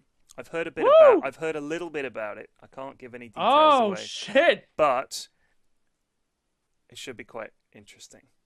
Okay, it should be quite interesting. I was kind of like, okay, so we'll see how that any goes. predictions? I think people will understand the value of the patch a little while into it. It's not going to be one of those patches that comes out where everyone goes, well, that's fixed that problem, because we had no problems really to deal with Dota at the moment, other than a Right. few heroes and things. So I think the new patch is going to be interesting. I'm looking forward to it. It's going Are it's you gonna shake Ice things up. Frog?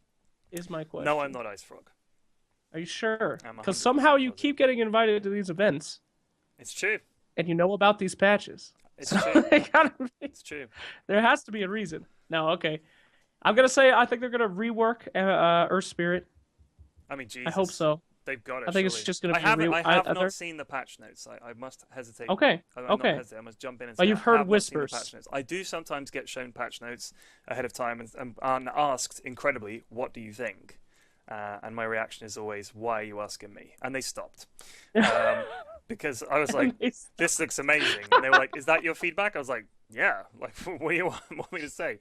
So, but I hear whispers and things like that, and I think this is going to be interesting. I just hope that, for the sake of the Chinese people, that we don't get a patch that delivers a disastrous, terrible brand of Dota that people despise just before the Shanghai majors, and they're like, thanks. Like, you literally killed Dota in China with this patch. That would suck, but it won't. I honestly it's gonna, don't it's want a gonna be patch. amazing. I just think I would like to see more heroes being viable, and I do think we are getting to a point where multiple styles are possible. So many heroes. There was a handful of heroes that not picked. And when people talk about heroes not picked at TI, it's generally a pretty small list. But a lot of the time it's like, well, they got picked once. But there were lots of options. And there were lots of heroes that people tried out and stuff. I mean, we saw Invoker, for Christ's sake, and it was one of the games of the tournament. So I love seeing heroes like that, but it should be good. But yeah, it's gonna be exciting. I love patch time when it's a big patch. And I think the timing after a major is good. So each major has a different flavor, you know. Yeah, that is true. Variety is also always good. That little tiny tweak that gets Alchemist out of there. Oh, what is that? Is that us leaving? Is that a resub? That's a sub. Thank you, Alex Sin. Woo! Okay. The new patch, the new patch, I think everybody knows is going to be before Shanghai. And given that the major is in March, I have a feeling it'll be before the end of the year. That would be my assumption. I don't know when it's coming out, but that would be my guess. They did say it would be after the major, right? But I honestly think Techies does need a buff. Just a little one, but he does need a buff. They gimped him too hard. I do think they tend to say, this hero's broken, and they just destroy that hero. It's like, well, no, I mean, like with Doom, it was broken, and they just went and tweaked it a tiny bit. It's like, okay. He doesn't just literally automatically win his lane. I get that. That's good. That's the kind of thing they need to do. I think just little like that, rather than... Yeah, just little. Right. Yep. Never do that. And I like that the Doom patch. I don't know why we don't have one of those a week. Yeah. Just a little thing. You don't have to make it this big ass page on Dota2.com. Wind Ranger has been nerfed. Yeah, just a little. Boop. Just go. This is clearly fucked up. We'll just. Boop. Yeah. More of the patches and less of the kind of patches. Yeah, but I kind of feel like they like to do it all at once. But I think if it's obvious a hero's broken and they can easily identify what needs to be fixed, then they should just fix it. We don't care. No Omni nerfs, please. They don't pick them in competitive. There's no reason. Everybody's telling me Omni's getting nerfed. He's not even picked. Don't do it. 0% pick rate in competitive Dota. Don't do it. He's fine. Yeah, he is fine. Techies needs a buff. Earth Spirit needs to be reworked completely. They've had him in 6 months. Zero anything. You know what? One thing they do need to figure out is how to make heroes like Sven and Wraith King not complete garbage. Because they just... I mean, all the games that I saw where it was like, well, they're running Sven. And everybody's like, well, then they lost. Because he should be a good hero. But instead it's like... Like, their ults... I mean, Wraith King and Sven's ults with Ags are both shit. Like, Alk... Horrible. Alk can buy Ags for other people, you know. Alk can farm. Alk has an ult that means he basically can fucking tank everything in the universe. And he has a throwable stun. And he can go swing and just start chopping people. It's like, okay, good hero. Ember Spirit can zip all over the map and do all kinds of cool stuff. Doesn't even need an Ags upgrade to be picked. Wraith King, they're like, oh, your buddies come back to life. Hey, it's like, I'm not fucking spending if they remember it, it could be useful. I mean, Tony Ags is, you know, you have to get Tony Ags. So I think that the thing they could fix about Sven and Wraith King and maybe a few other heroes would be that their Ags upgrade makes them really good. Sven's Ags is literally ridiculous. Yeah, it's just not really worth it. But everybody's damage increases. I want to see some new Ags, baby. I want Dota 2, every hero to have an Ags. I think that'd be a lot of fun. Well, someone says the streamer's died. See ya! Haha, it's all mine! No, I'm just kidding. I can see I think we're pretty close to being donezo anyway. Yeah, we got a lot of viewers. Thanks for watching, guys. We don't do one of these that often, but we totally should. We should. I always have fun. Yeah. Absolutely. All right, any closing words? Yeah, we did like 3. It was great hanging out with you at the event. And I hope, against hope, that we get the chance to go to Shanghai together. That would be great. Oh my god. It won't happen, but that's the ultimate con. Failing that, I am definitely going to get this shitcast thing going for TI6. I swear to God, by hell or high water, we're going to make it happen. I'll find a sponsor, and we'll do it. We'll fucking do it. I'll talk to Twitch until my eyes bleed. What was the other thing? We don't hate each other. We're going to do England. Yeah, I mean, Jesus. All right, let's just address this.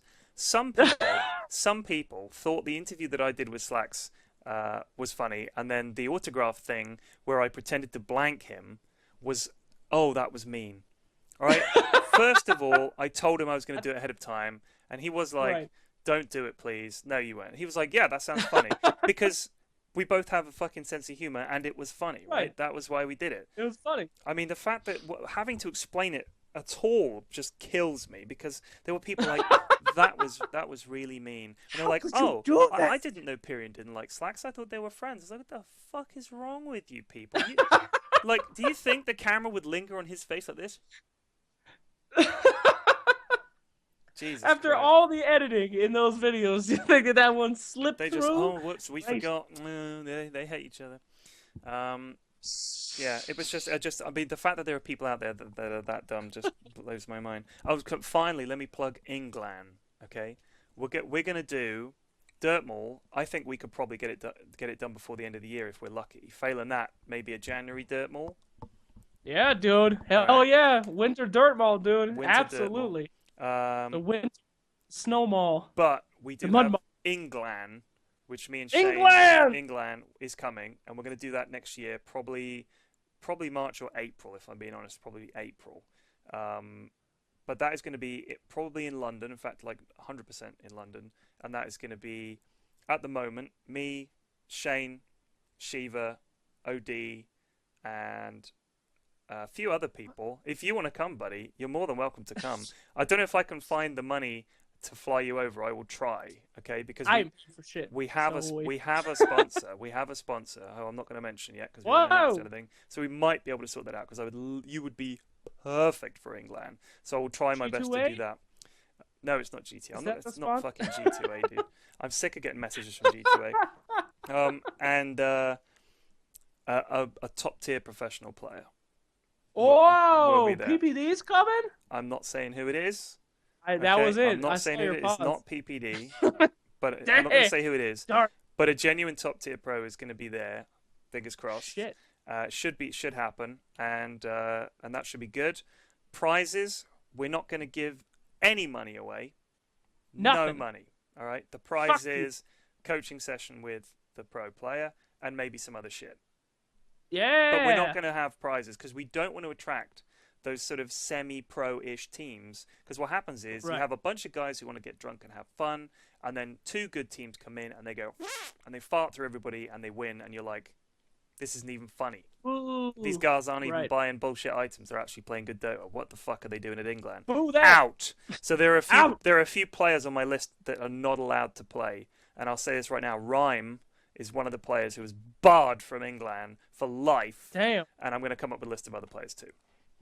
If you win too many games in England, you're eliminated. You're out. That's what we have. We're going to actually have a special structure that means if you top the group, you're out. 3 games in a row? Get fucked. You better lose game 3 or you're fucking out. Yeah. All right, well, that sounds awesome. So, a lot of stuff on the horizon for you. England, Dirt Mall, other events that you may have been invited to but won't say anything. Shabab has 11 months. The Yogscast charity streams are coming up in December when they stream for like the whole of December. And I'm going to go to Bristol and hang out with them and cast some stuff at the Yogscast. And also, if I can get my fucking stream working properly, I am going to cast some stuff for them from here on that. Damn. Yeah. Beautiful. So that should be good. What have you got next, buddy? I have got so many YouTube movies on the back burner that I want to do so bad. I really want to do a Majors Down Low on OG. Really excited to do that. That little series I do talk about teams. I have a new guide that I'm working on called How to Communicate in Dota 2. Okay. That's my theory. My theory is that 4K, upper 4K is the worst place in Dota. Because everyone is a giant pussy. Okay. And to learn how to talk to your team is how you can win games. So that's my next big project. Right. Looking forward to Besides that, any event I can sneak into. Awesome. So two very quick things from chat. I know you want to go because you're tired. I can see it in your face. I don't. Yeah. OD says, "What did I do at the after party? Please help me." I can tell you what you did at the after party. First of all, you drank a shitload in very, very short amount of time, because I remember coming in and seeing you there, drink in hand, incredibly tall, as you're going, I think I remember, talk, doing the OD thing. And I remember then going downstairs and dancing and playing blackjack. I was dancing for about an hour with Bambo, and Bambo did this thing where he said, "It's your time," and then he got his phone and shone a light at me, and I had to dance in a circle of people, which I did, which was brilliant because I was drunk. Ooh. And then someone comes and grabs me and goes, "Pyrion, you've got to help OD. OD's in big trouble. I was like, what the fuck, my boy OD? I said, is it fucking skull bashing time? I'm drunk enough to fight anyone. I don't give a fuck. And I run upstairs, and OD is sat on one of there was like chairs and benches over to one side, you remember? And he was just sat there sort of chilling. And I said, he's fucking fine. He's still upright. What do you need? And I left. So all I know that he did at the party was he got so drunk that apparently he can't remember what happened. And apparently then needed to be helped home, doesn't remember it. And all the Russians think he's a hero. So I'm not sure. No one knows. I know that DJ Hodor was trying to actively kill everyone at the party. Oh my god! I think I have that a shit bad... was the loudest music I have ever heard in my goddamn life. So loud. My fucking ears, Hodor. I have a picture of Hodor that I took very drunkenly. He was he was trying to focus on the decks because he didn't want people seeing. Did I delete my Hodor picture? You've got to be shitting me. You Shit, idiot! I fucking did. Oh, that's a disaster. I've wrecked myself there.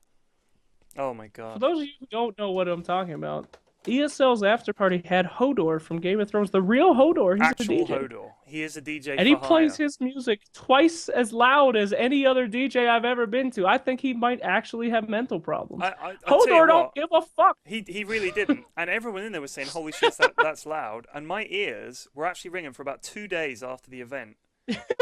Like the next morning, I got home and I was just chatting to my wife saying, yeah, the after party was really good. She was like, was it loud by any chance? Because you're just shouting, like you're shouting all the time. I was like, shit, I didn't even realize. Yeah, it was ridiculous, but it was good. It was a good after party. It was good. Yeah, it was good. You said something else. You had two things to say. OD, and one more thing, buddy. Shit, someone said something in chat. Someone said something in chat. Hey, Digital Chaos is looking for a new position 5. What do you think, Bill? Is that you?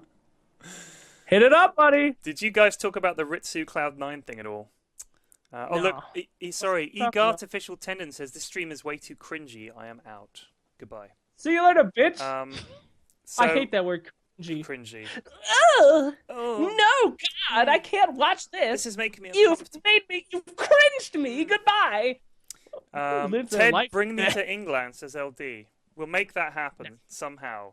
We'll get it. Not we'll get over me, out LD. here. Yeah, but LD, you're not the main caster, my friend. All right, I don't want you coming in here and hoovering it all up for yourself. I know what you like. You're like, I want to cast a final, Ted. No. All right, No. we're gonna let You get someone to else cast the final. qualifiers. Yeah, that you no cast one's the qualifiers, and you'll be The grateful. shittiest You will be match. grateful to cast the qualifiers. They'll be like, look, you had your shot, kid. Maybe one day you'll make it big. That's how I get Toby in there and let him cast one qualifier. No, we'll get LD in, and he casts the qualifiers, and then Toby gets to cast the final. That's what we'll do. No offense. Damn, dude! Brutality. Oh, man. Make them fight in a cage match. Yeah. That's what Dota's missing. That's Mud what we need. wrestling In for the fact, finals. Wouldn't that be the most amazing? If the casters have to physically fight each other for the right to cast the games. OD is one of the tallest casters I've ever met, and he's young, so yeah. Oh, he'd get crushed. Can you imagine Malik? He would just fucking rage. All that pent up anger from all those panel Who's abuses. Malik? Terrence Malik? Malk, or whatever his name is. God. Milk. Milk. He told me how to say his name is Milk, and I was like, "Are it you is effing basically with Milk. me?" But you know what? I was playing CS:GO with him and Blitz and a few other guys one time, and he said, "This is in all seriousness. All right." He pulled off a really good clutch in CS:GO, and he shouted, "Get milked!" All right, and he was not kidding. That was his little, yeah, I did it phrase. He shouted, "Get milked!" at this guy. Like, I was like, that is the saddest little catchphrase that anyone could ever use. Yeah, get milked! The crowd's going wild. Yeah, he got milked! milk this! Yay! My milked. God. Oh, that was so fucking funny. Holy Jesus. shit. Oh, man. I'm done. We've been talking for ages, dude. Nearly Yeah, 2 it's hours. always- Nearly 2 hours. Quick, this will make a great YouTube video. If you are here, if this goes on YouTube unedited and you've made it this far, bravo, bravo! Well You've done. got. You're the real made a MVP. bet. You're the real Look MVP. at you. You know what? All right, buddy. If I put this on YouTube, I'm going to disable comments because I can just imagine what it's going to be like. I hate You YouTube both comments. know. You know that we love reading the shittiest You comments. both Those know. are the best ones. Can you see two of me? We both know. We both know. I've You- got major jet lag. It's like 6 in the morning Oh for shit! me. Yeah, dude, you should go to bed. That's why you're yawning. You're normally a little more hyperactive and bouncy. Yeah, look at you. Yeah, Look I'm at his pretty messed up, eyes. dude. Look at Slax's eyes. Poor guy. All right, you go to bed. We'll call it a night there, buddy. Okay. All right. See you later Thank out you. there. We'll do Flax this and again. Flax is back. All right. We'll see you next week. Peace. Mwah. So that was the Slacks and Flax show. We should do that more often. That was fun. It was good that we had something real to talk about rather than just normally it's like, what have you been up to? It's like, well, playing Dota. So it was good having a subject. So it's tempting to do, maybe if we did one of these once a month. Yeah. Did I play Mafia at the Major? We did. We didn't play much Mafia at the Major because there were a few issues with the hotel. In fact, I'll use this time to answer questions from chat. That's what I can do. So the problem was that we had 2 hotels. We had the Novotel and the Sheraton. The Sheraton was at the airport, and the Novotel was not. The Novotel was just relatively near the venue. You could walk to the venue. And they put a bunch of people at the Sheraton and then a few of us at the Novotel. And that split the casters and the analysts and stuff in half because all the players stayed at the Sheraton. I will answer that question in a second, Mighty Juice. So we played Mafia at the venue on the rehearsal day. It was okay. It wasn't quite the right vibe. It was all right. But it wasn't late night drunken Mafia, so it wasn't quite the same. But then we also played 6-player Mafia one evening in the restaurant, which was really good. And that is you get 6 playing cards and you lay them out. So you sit around the table like 3 one side, 3 the other, like that. And you put 6 playing cards in that configuration. And you each peek at your playing card. And then you all go to, you set a timer or something, you all go to sleep. And after 15 seconds, it goes beep, beep, beep, and you wake up. And the Mafia has reached over and turned one of the cards sideways. So they've turned it like that. That person is dead. It's very intense. Pure 6-player Mafia. It's like, it was really tricky to be the Mafia because everybody's so close and looking right at you. You've got very few people to throw anything off of, and you go on a very small sort of any kind of signal. You're like, it's fucking that guy, and they just go, and it is. So you kill them. So the town won like every night. It was really good. With regards to my ambition to sign a pair of breasts at a Dota event, I did get to sign a pair of breasts. A girl ran over to me and she said, I know you want to sign a pair of breasts, Pyrion, so I'm going to let you do that. And I was excited. And then she pulled out a piece of paper and she had drawn a pair of boobs on the paper. And I got to sign the drawing of the boobs.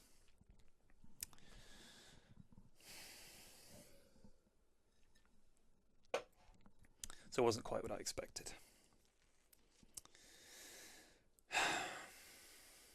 Anyway, let's take questions. Hey, do people play Melee in the pro Dota scene? Did the Smash Summit increase? Lots of people play Smash. I don't know if it's Melee or which version they play, but any event you go to, Ken and Wepass and Scriff and Charlie and Blitz and everybody that I know fucking plays the shit out of it.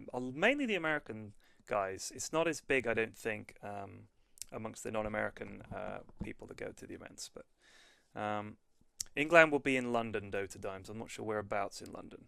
Rogen Loss says, bold nerd being unfunny, sigh. Well, there are lots of other channels out there, buddy. Jamie says, I'll let you sign my boobs. I think you're a dude. I did have a few dudes offer it, but I was like, no. Do some drunk casts.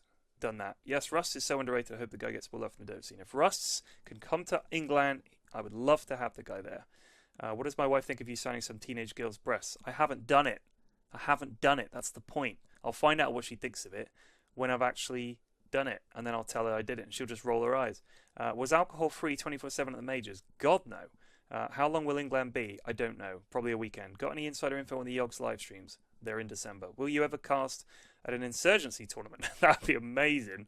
Any advice of going to Frankfurt Major next year, assuming I'm on a student budget? Also, does trans girl boobs count? In a pinch, any boob will do. Do I know what sort of time of year and price of tickets? I don't know what you're talking about. That show you were talking about earlier with Shaq and Buckley is called Inside the NBA. Yes, it is. Thank you very much. What do you really think of Slacks? I think he's awesome. What about Bueno?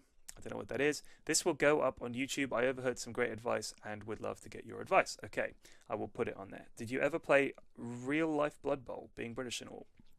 No. Sign your butt cheeks, no thanks. Would you take £1,000,000, but you have to sign man boobs every day with your tongue for a year? Thank you for the terrible question, Angoy. Do the Prey players go to after parties? Yes, they do. Favorite cider? I really like Bulmers, even though it's probably like the Budweiser cider, but I like it. Hey, was my perception on an arena in Frankfurt was really empty? It was in the first few days, but then it picked up. Will England be hosted? London. What about Bruno? Bruno is a Valve employee. He works for Seattle now. He is not attending events in the capacity that I would want him to be there. How often do you change the coil in the e-cig? About every 2 to 3 weeks, yeah. Miontes horrid and are unsmokable already. Did you pre-charge them with liquid? So when you get the new coil, you put it in, and you put a few drops of liquid on all the points, just a little bit, and then it'll be a lot better. How much were beers at the major? About €3.80. Am I going to play Blood Bowl versus Total Biscuit soon? Hopefully. The guy has cancer. Okay, that has to take priority over Blood Bowl, but hopefully, yes, it'll happen soon. The advice, Mega Rami, is get an Airbnb. It's dirt cheap. Lots of people did that. Assuming it's the same as this year's structure where there were no tickets until the final day, just turn up, watch the games, hang out, and get in line nice and early for the final day, because there were some people still waiting to get in for like an hour after the first game had started. Any juicy after-party stories? No. What's your favourite colour? Who fucking cares? When did you lose your virginity? That's a personal question. Will you have fans, viewers at London? Personally, I would love to come out there myself at my own cost and help out. I'm amazing at lifting heavy objects. Yes. I sent you a message on Twitch. Will you read it and give me your opinion on it later when you have the time? I'm going to read it right now. I'm not going to read it out loud unless I deem it suitable for reading out loud. Let's have a look here. Other. Wait, who said that? Nipidus. Okay, let's have a look. Comment.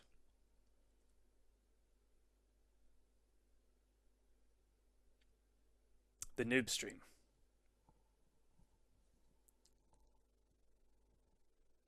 Yeah, noob stream.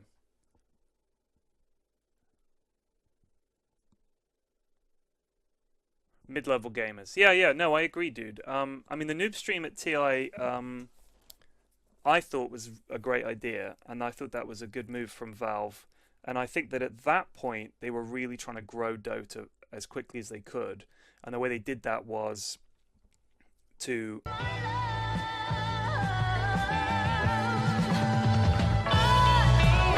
Worst rapper that ever spit on an open mic. Thank you very much for the resub. Was to make the game accessible to new players, and that was what the noob stream did. They trimmed it down for the next one because they didn't think that it got the return in terms of viewer numbers for the time that they put into it. Fair enough, but I think the problem that noob stream was that it was so noob stream oriented, and it was actually really hard to cast and not a huge amount of fun. So I would like you said, to see a kind of mid-range cast where you can go into some of the detail and have a bit of fun as well. Has Shiva been scored? Fuck off. How many hours is Shanghai from England? I think it's 18 hours or something ridiculous like that on a plane. Will I tomato wrestle Dendy in TI6? No. What's my favourite dank meme? Fuck memes. Are you going to DreamHack? No. What do I got to do to get myself a team in Dirtmall? You have to watch one of the streamers when they're streaming and they're picking random people from chat and get lucky. Scotland, I don't live in Scotland. How much will the ticket be? I have no idea. Probably fuck all. We'll see. What does Bruno do for Valve? He's a programmer. When did I lose my hair? I started losing it when I was about 21 or 22. I noticed it was going, and then it gradually went, and now it is what you see. When do you think you'll know what day England will be? Geez, I don't know, dude. I'm sorry. I always pegged you more a scrumpy person. Thanks for the reply, says Alex Sin. I will drink a scrumpy, but you can't have scrumpy as your go-to cider because you'd be dead. Would I rather have one tooth or one eye? God, that's a good question. I'd have to go for one tooth because you can always get false teeth, but you can't really get a false eye. Why are you bald? Because my hair fell out. How will the Cherries do on Saturday? Let's be honest, we'll probably lose, but good luck to him. What's my opinion about FIFA? It's alright. He sent me... Oh, I read that already. Where is the petition against capitalist hairstyle, please? He cut his hair off, dude. Watch his vlog. He shaved his own hair. Can you do an impression of Toba One Dota? Dota! That's all you have to do. He just says that. What is the circumference of the Earth? Is it 26,000 miles? I could be wrong. What was your face out of meta pick at FM? What? What? Flax, will you shoot up a school with me? Jesus Christ. England will be great if we can ever find somewhere to hold it, says Wing 3D. I don't know who Wing 3D is, but we already have some ideas. What would you say is the minimum MMR for the noob stream? I don't understand that question. Do you mean if you are going to be on the noob stream? I don't know. Why are you not invited to Shanghai Major? They haven't invited anybody yet, homie. Any Dota raps in the works? Possibly. I was going to do a hotline one, but it's a bit tricky. Have you played the Star Wars Imperial Assault board game? If not, I would recommend it if you get the chance. It's good. Thank you. Have I got any YouTube stuff in the pipeline? Yes, I have. I know Flax has played with Baumi. Would you play with him in the future? I think I played with Baumi once. And then I watched his I'm Quitting College vlog, and I felt a bit awkward. So probably not. If I tweet at you for casting, editing, getting involved in Dota advice, do you read that? Llama, message me on Twitch and I will get back to you because I think I know you. In fact, I'm pretty sure I do know you. So get in touch. What's the first 10 digits of pi? It starts with a 3. If you would get invited to the co-optional podcast for a second time, would you accept it? Of course. It was a lot of fun. I like those guys. Am I going to spam Ember Spirit for weeks? Sorry, Jin the Ember Spirit for weeks. Yeah, he's great fun. Am I a socialist? No, I don't believe that the state should own everything that I have, and I don't believe that people should work assigned jobs. But I think socialized medicine is a great thing, and I think there is definitely something to be said for state ownership of certain aspects of society. Can you know Pixel wrestle for a stretch goal? No, I'm not going to wrestle OD. He'd win. What do you think about the guys in Alliance? I think they're the great guys. Unfortunately, they're just not playing very well at the moment. I am tired of seeing fag talks and emotes on Twitch, so what the fuck is wrong with you? Sneaky Rush, thank you. Worst rapper to ever spit on an open mic. If you could cast a Dota event in any country, what country would it be? Twickenham. Esports is not taken seriously, and even I may be a joke. Take, for example, South American countries, just because it's a video game, so which changes would you do to make it more popular? Dude, here's the thing. Video games are unbelievably popular, okay? The current generation of people watching Twitch, there are 1,200 people watching me talk bollocks about computer games right now. I have worked on TV shows that would kill for those numbers. So esports is huge. It doesn't need to do anything. It just needs to keep being itself and growing, and it will fucking get there. So esports is not in trouble. It doesn't need to change. It is doing everything it needs to do. What I don't want to see is it try to become more like television. Do I live in London? Yes. England will be happening March or April next year. No, I wanted to make another AOE coaching video, but he was super busy, what with the whole TI5 thing. But we are definitely going to do that again. I prefer watching movies. Chelsea or Man U? Fuck off to both. You still bump Kendrick Lamar? Yeah, I like some Kendrick. Some of his stuff I don't like so much. Hey Slacks couldn't tell me. Do you know who paid who off to get him to the major? No comment. Why are trees and spiders obsessed with towers? Good question. Have anyone told you that you look like Carl Pilkington? We actually don't look very similar, and I'm going to prove that to you right now. All right? Let's get a picture of Carl Pilkington up here. Get a picture of Carl Pilkington. Let's get a picture of Carl. Alright, there's a good one. That's quite small. Let's get a big picture of Carl Pilkington. Search tools. Image size. Large. Nice big picture of Carl Pilkington. Alright, here we go. Let's just get that there. Now then. Let me see if I can figure out this OBS shit. Alright, let's shrink this down. Alright, we're actually wearing the same colour shirt. Add image. Oh, wait, I've got to save it first. Add window capture. I'm going to choose Carl Pilkington picture. Alright.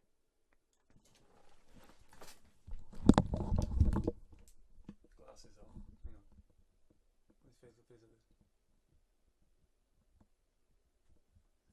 Hang on. Now, some differences you may notice about me and Carl Pilkington, alright? First of all, our noses are completely different. Look at that. Our noses are completely different. I can't sell this. Yeah, we do look quite similar. Fucking idiot that he is. I can't stand him. Okay, so that's enough for Carl Pilkington. I really thought I could convince people I don't look like Carl Pilkington, but it's obvious. We obviously do look quite similar. If he had hair, no one would make that connection. I just want to point that out. When you're bald, all right, people think that all bald people look the same. I call it hairism, and it's a real thing. And I personally think we should put a stop to it. But you know, whatever.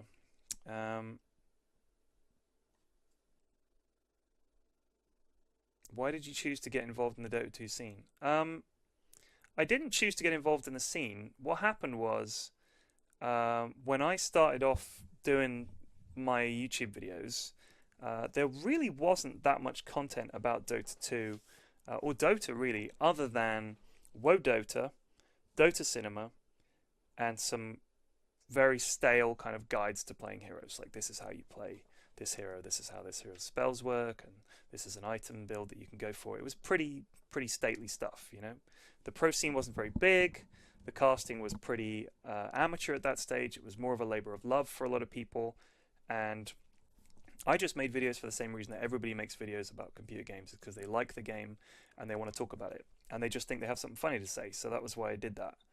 And then almost immediately, LD got in touch with me and said, this is when he was still doing Dota commentaries with Lumi. He said, we really love your stuff, and we'd love to be able to do some work with you. I was like, okay. And then Bruno got in touch with me and said, Valve really likes your stuff.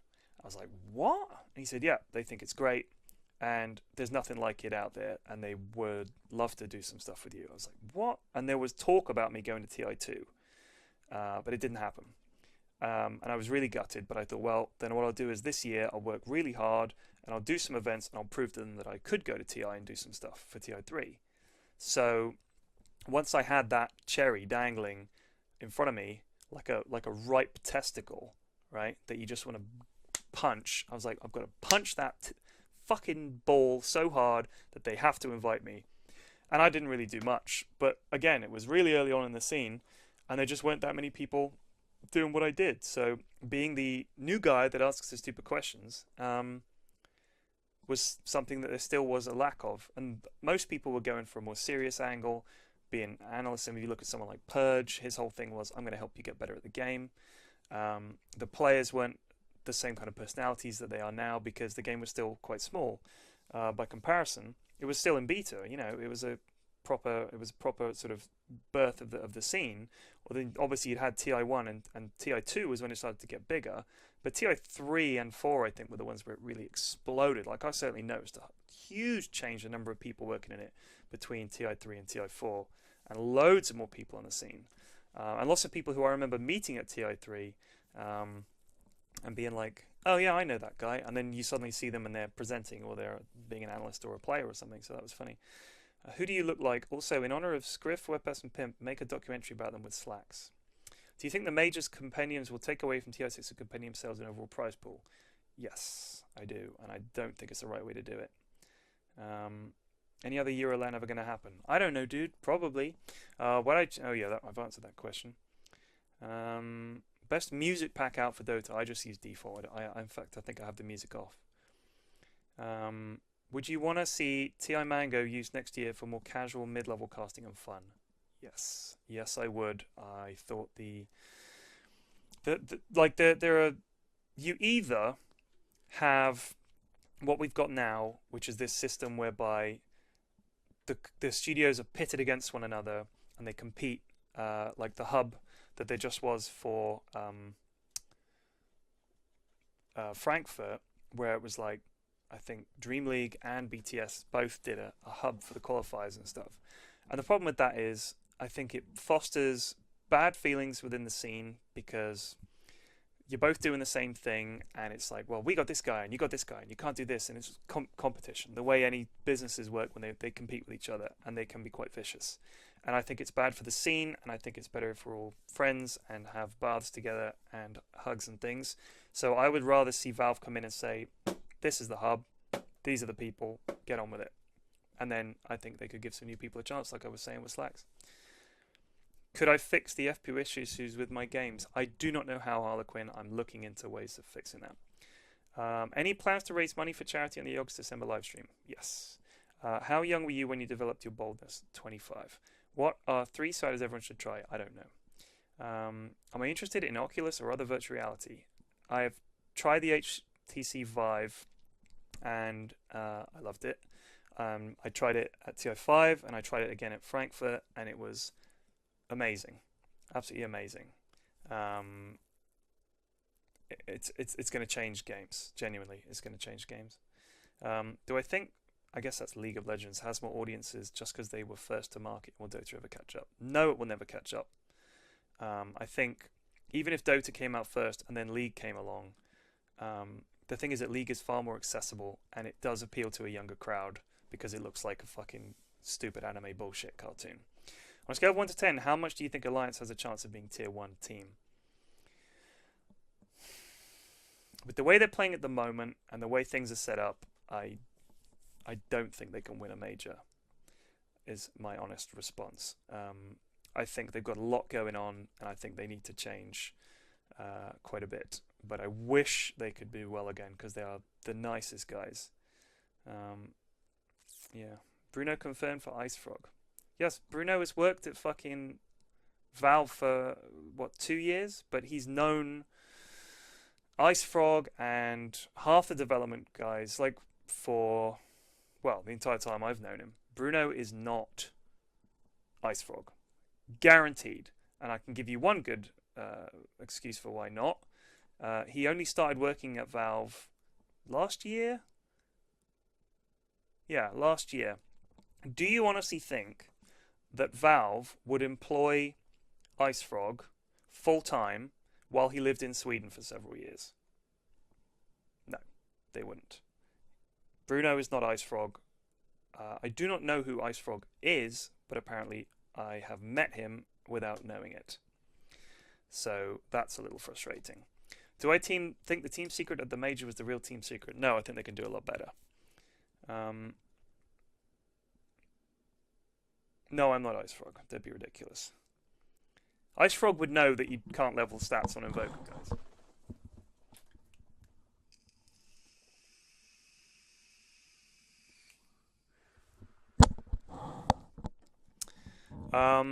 Do you think that Lycan should be buffed? I think any hero that isn't getting picked needs something. What do I expect in 686? Buffs to Lycan? I don't know. I think a lot of the heroes, I think that they honestly look at the win rate and the most picked heroes and they just go, if they can. Isn't Ice Frog Chinese? He has a Weibo account. I don't know if you have to be Chinese to have a Weibo account, and I don't know if he's Chinese, I'm sorry. Is it true that you can't level stats on Invoker? Apparently you can't.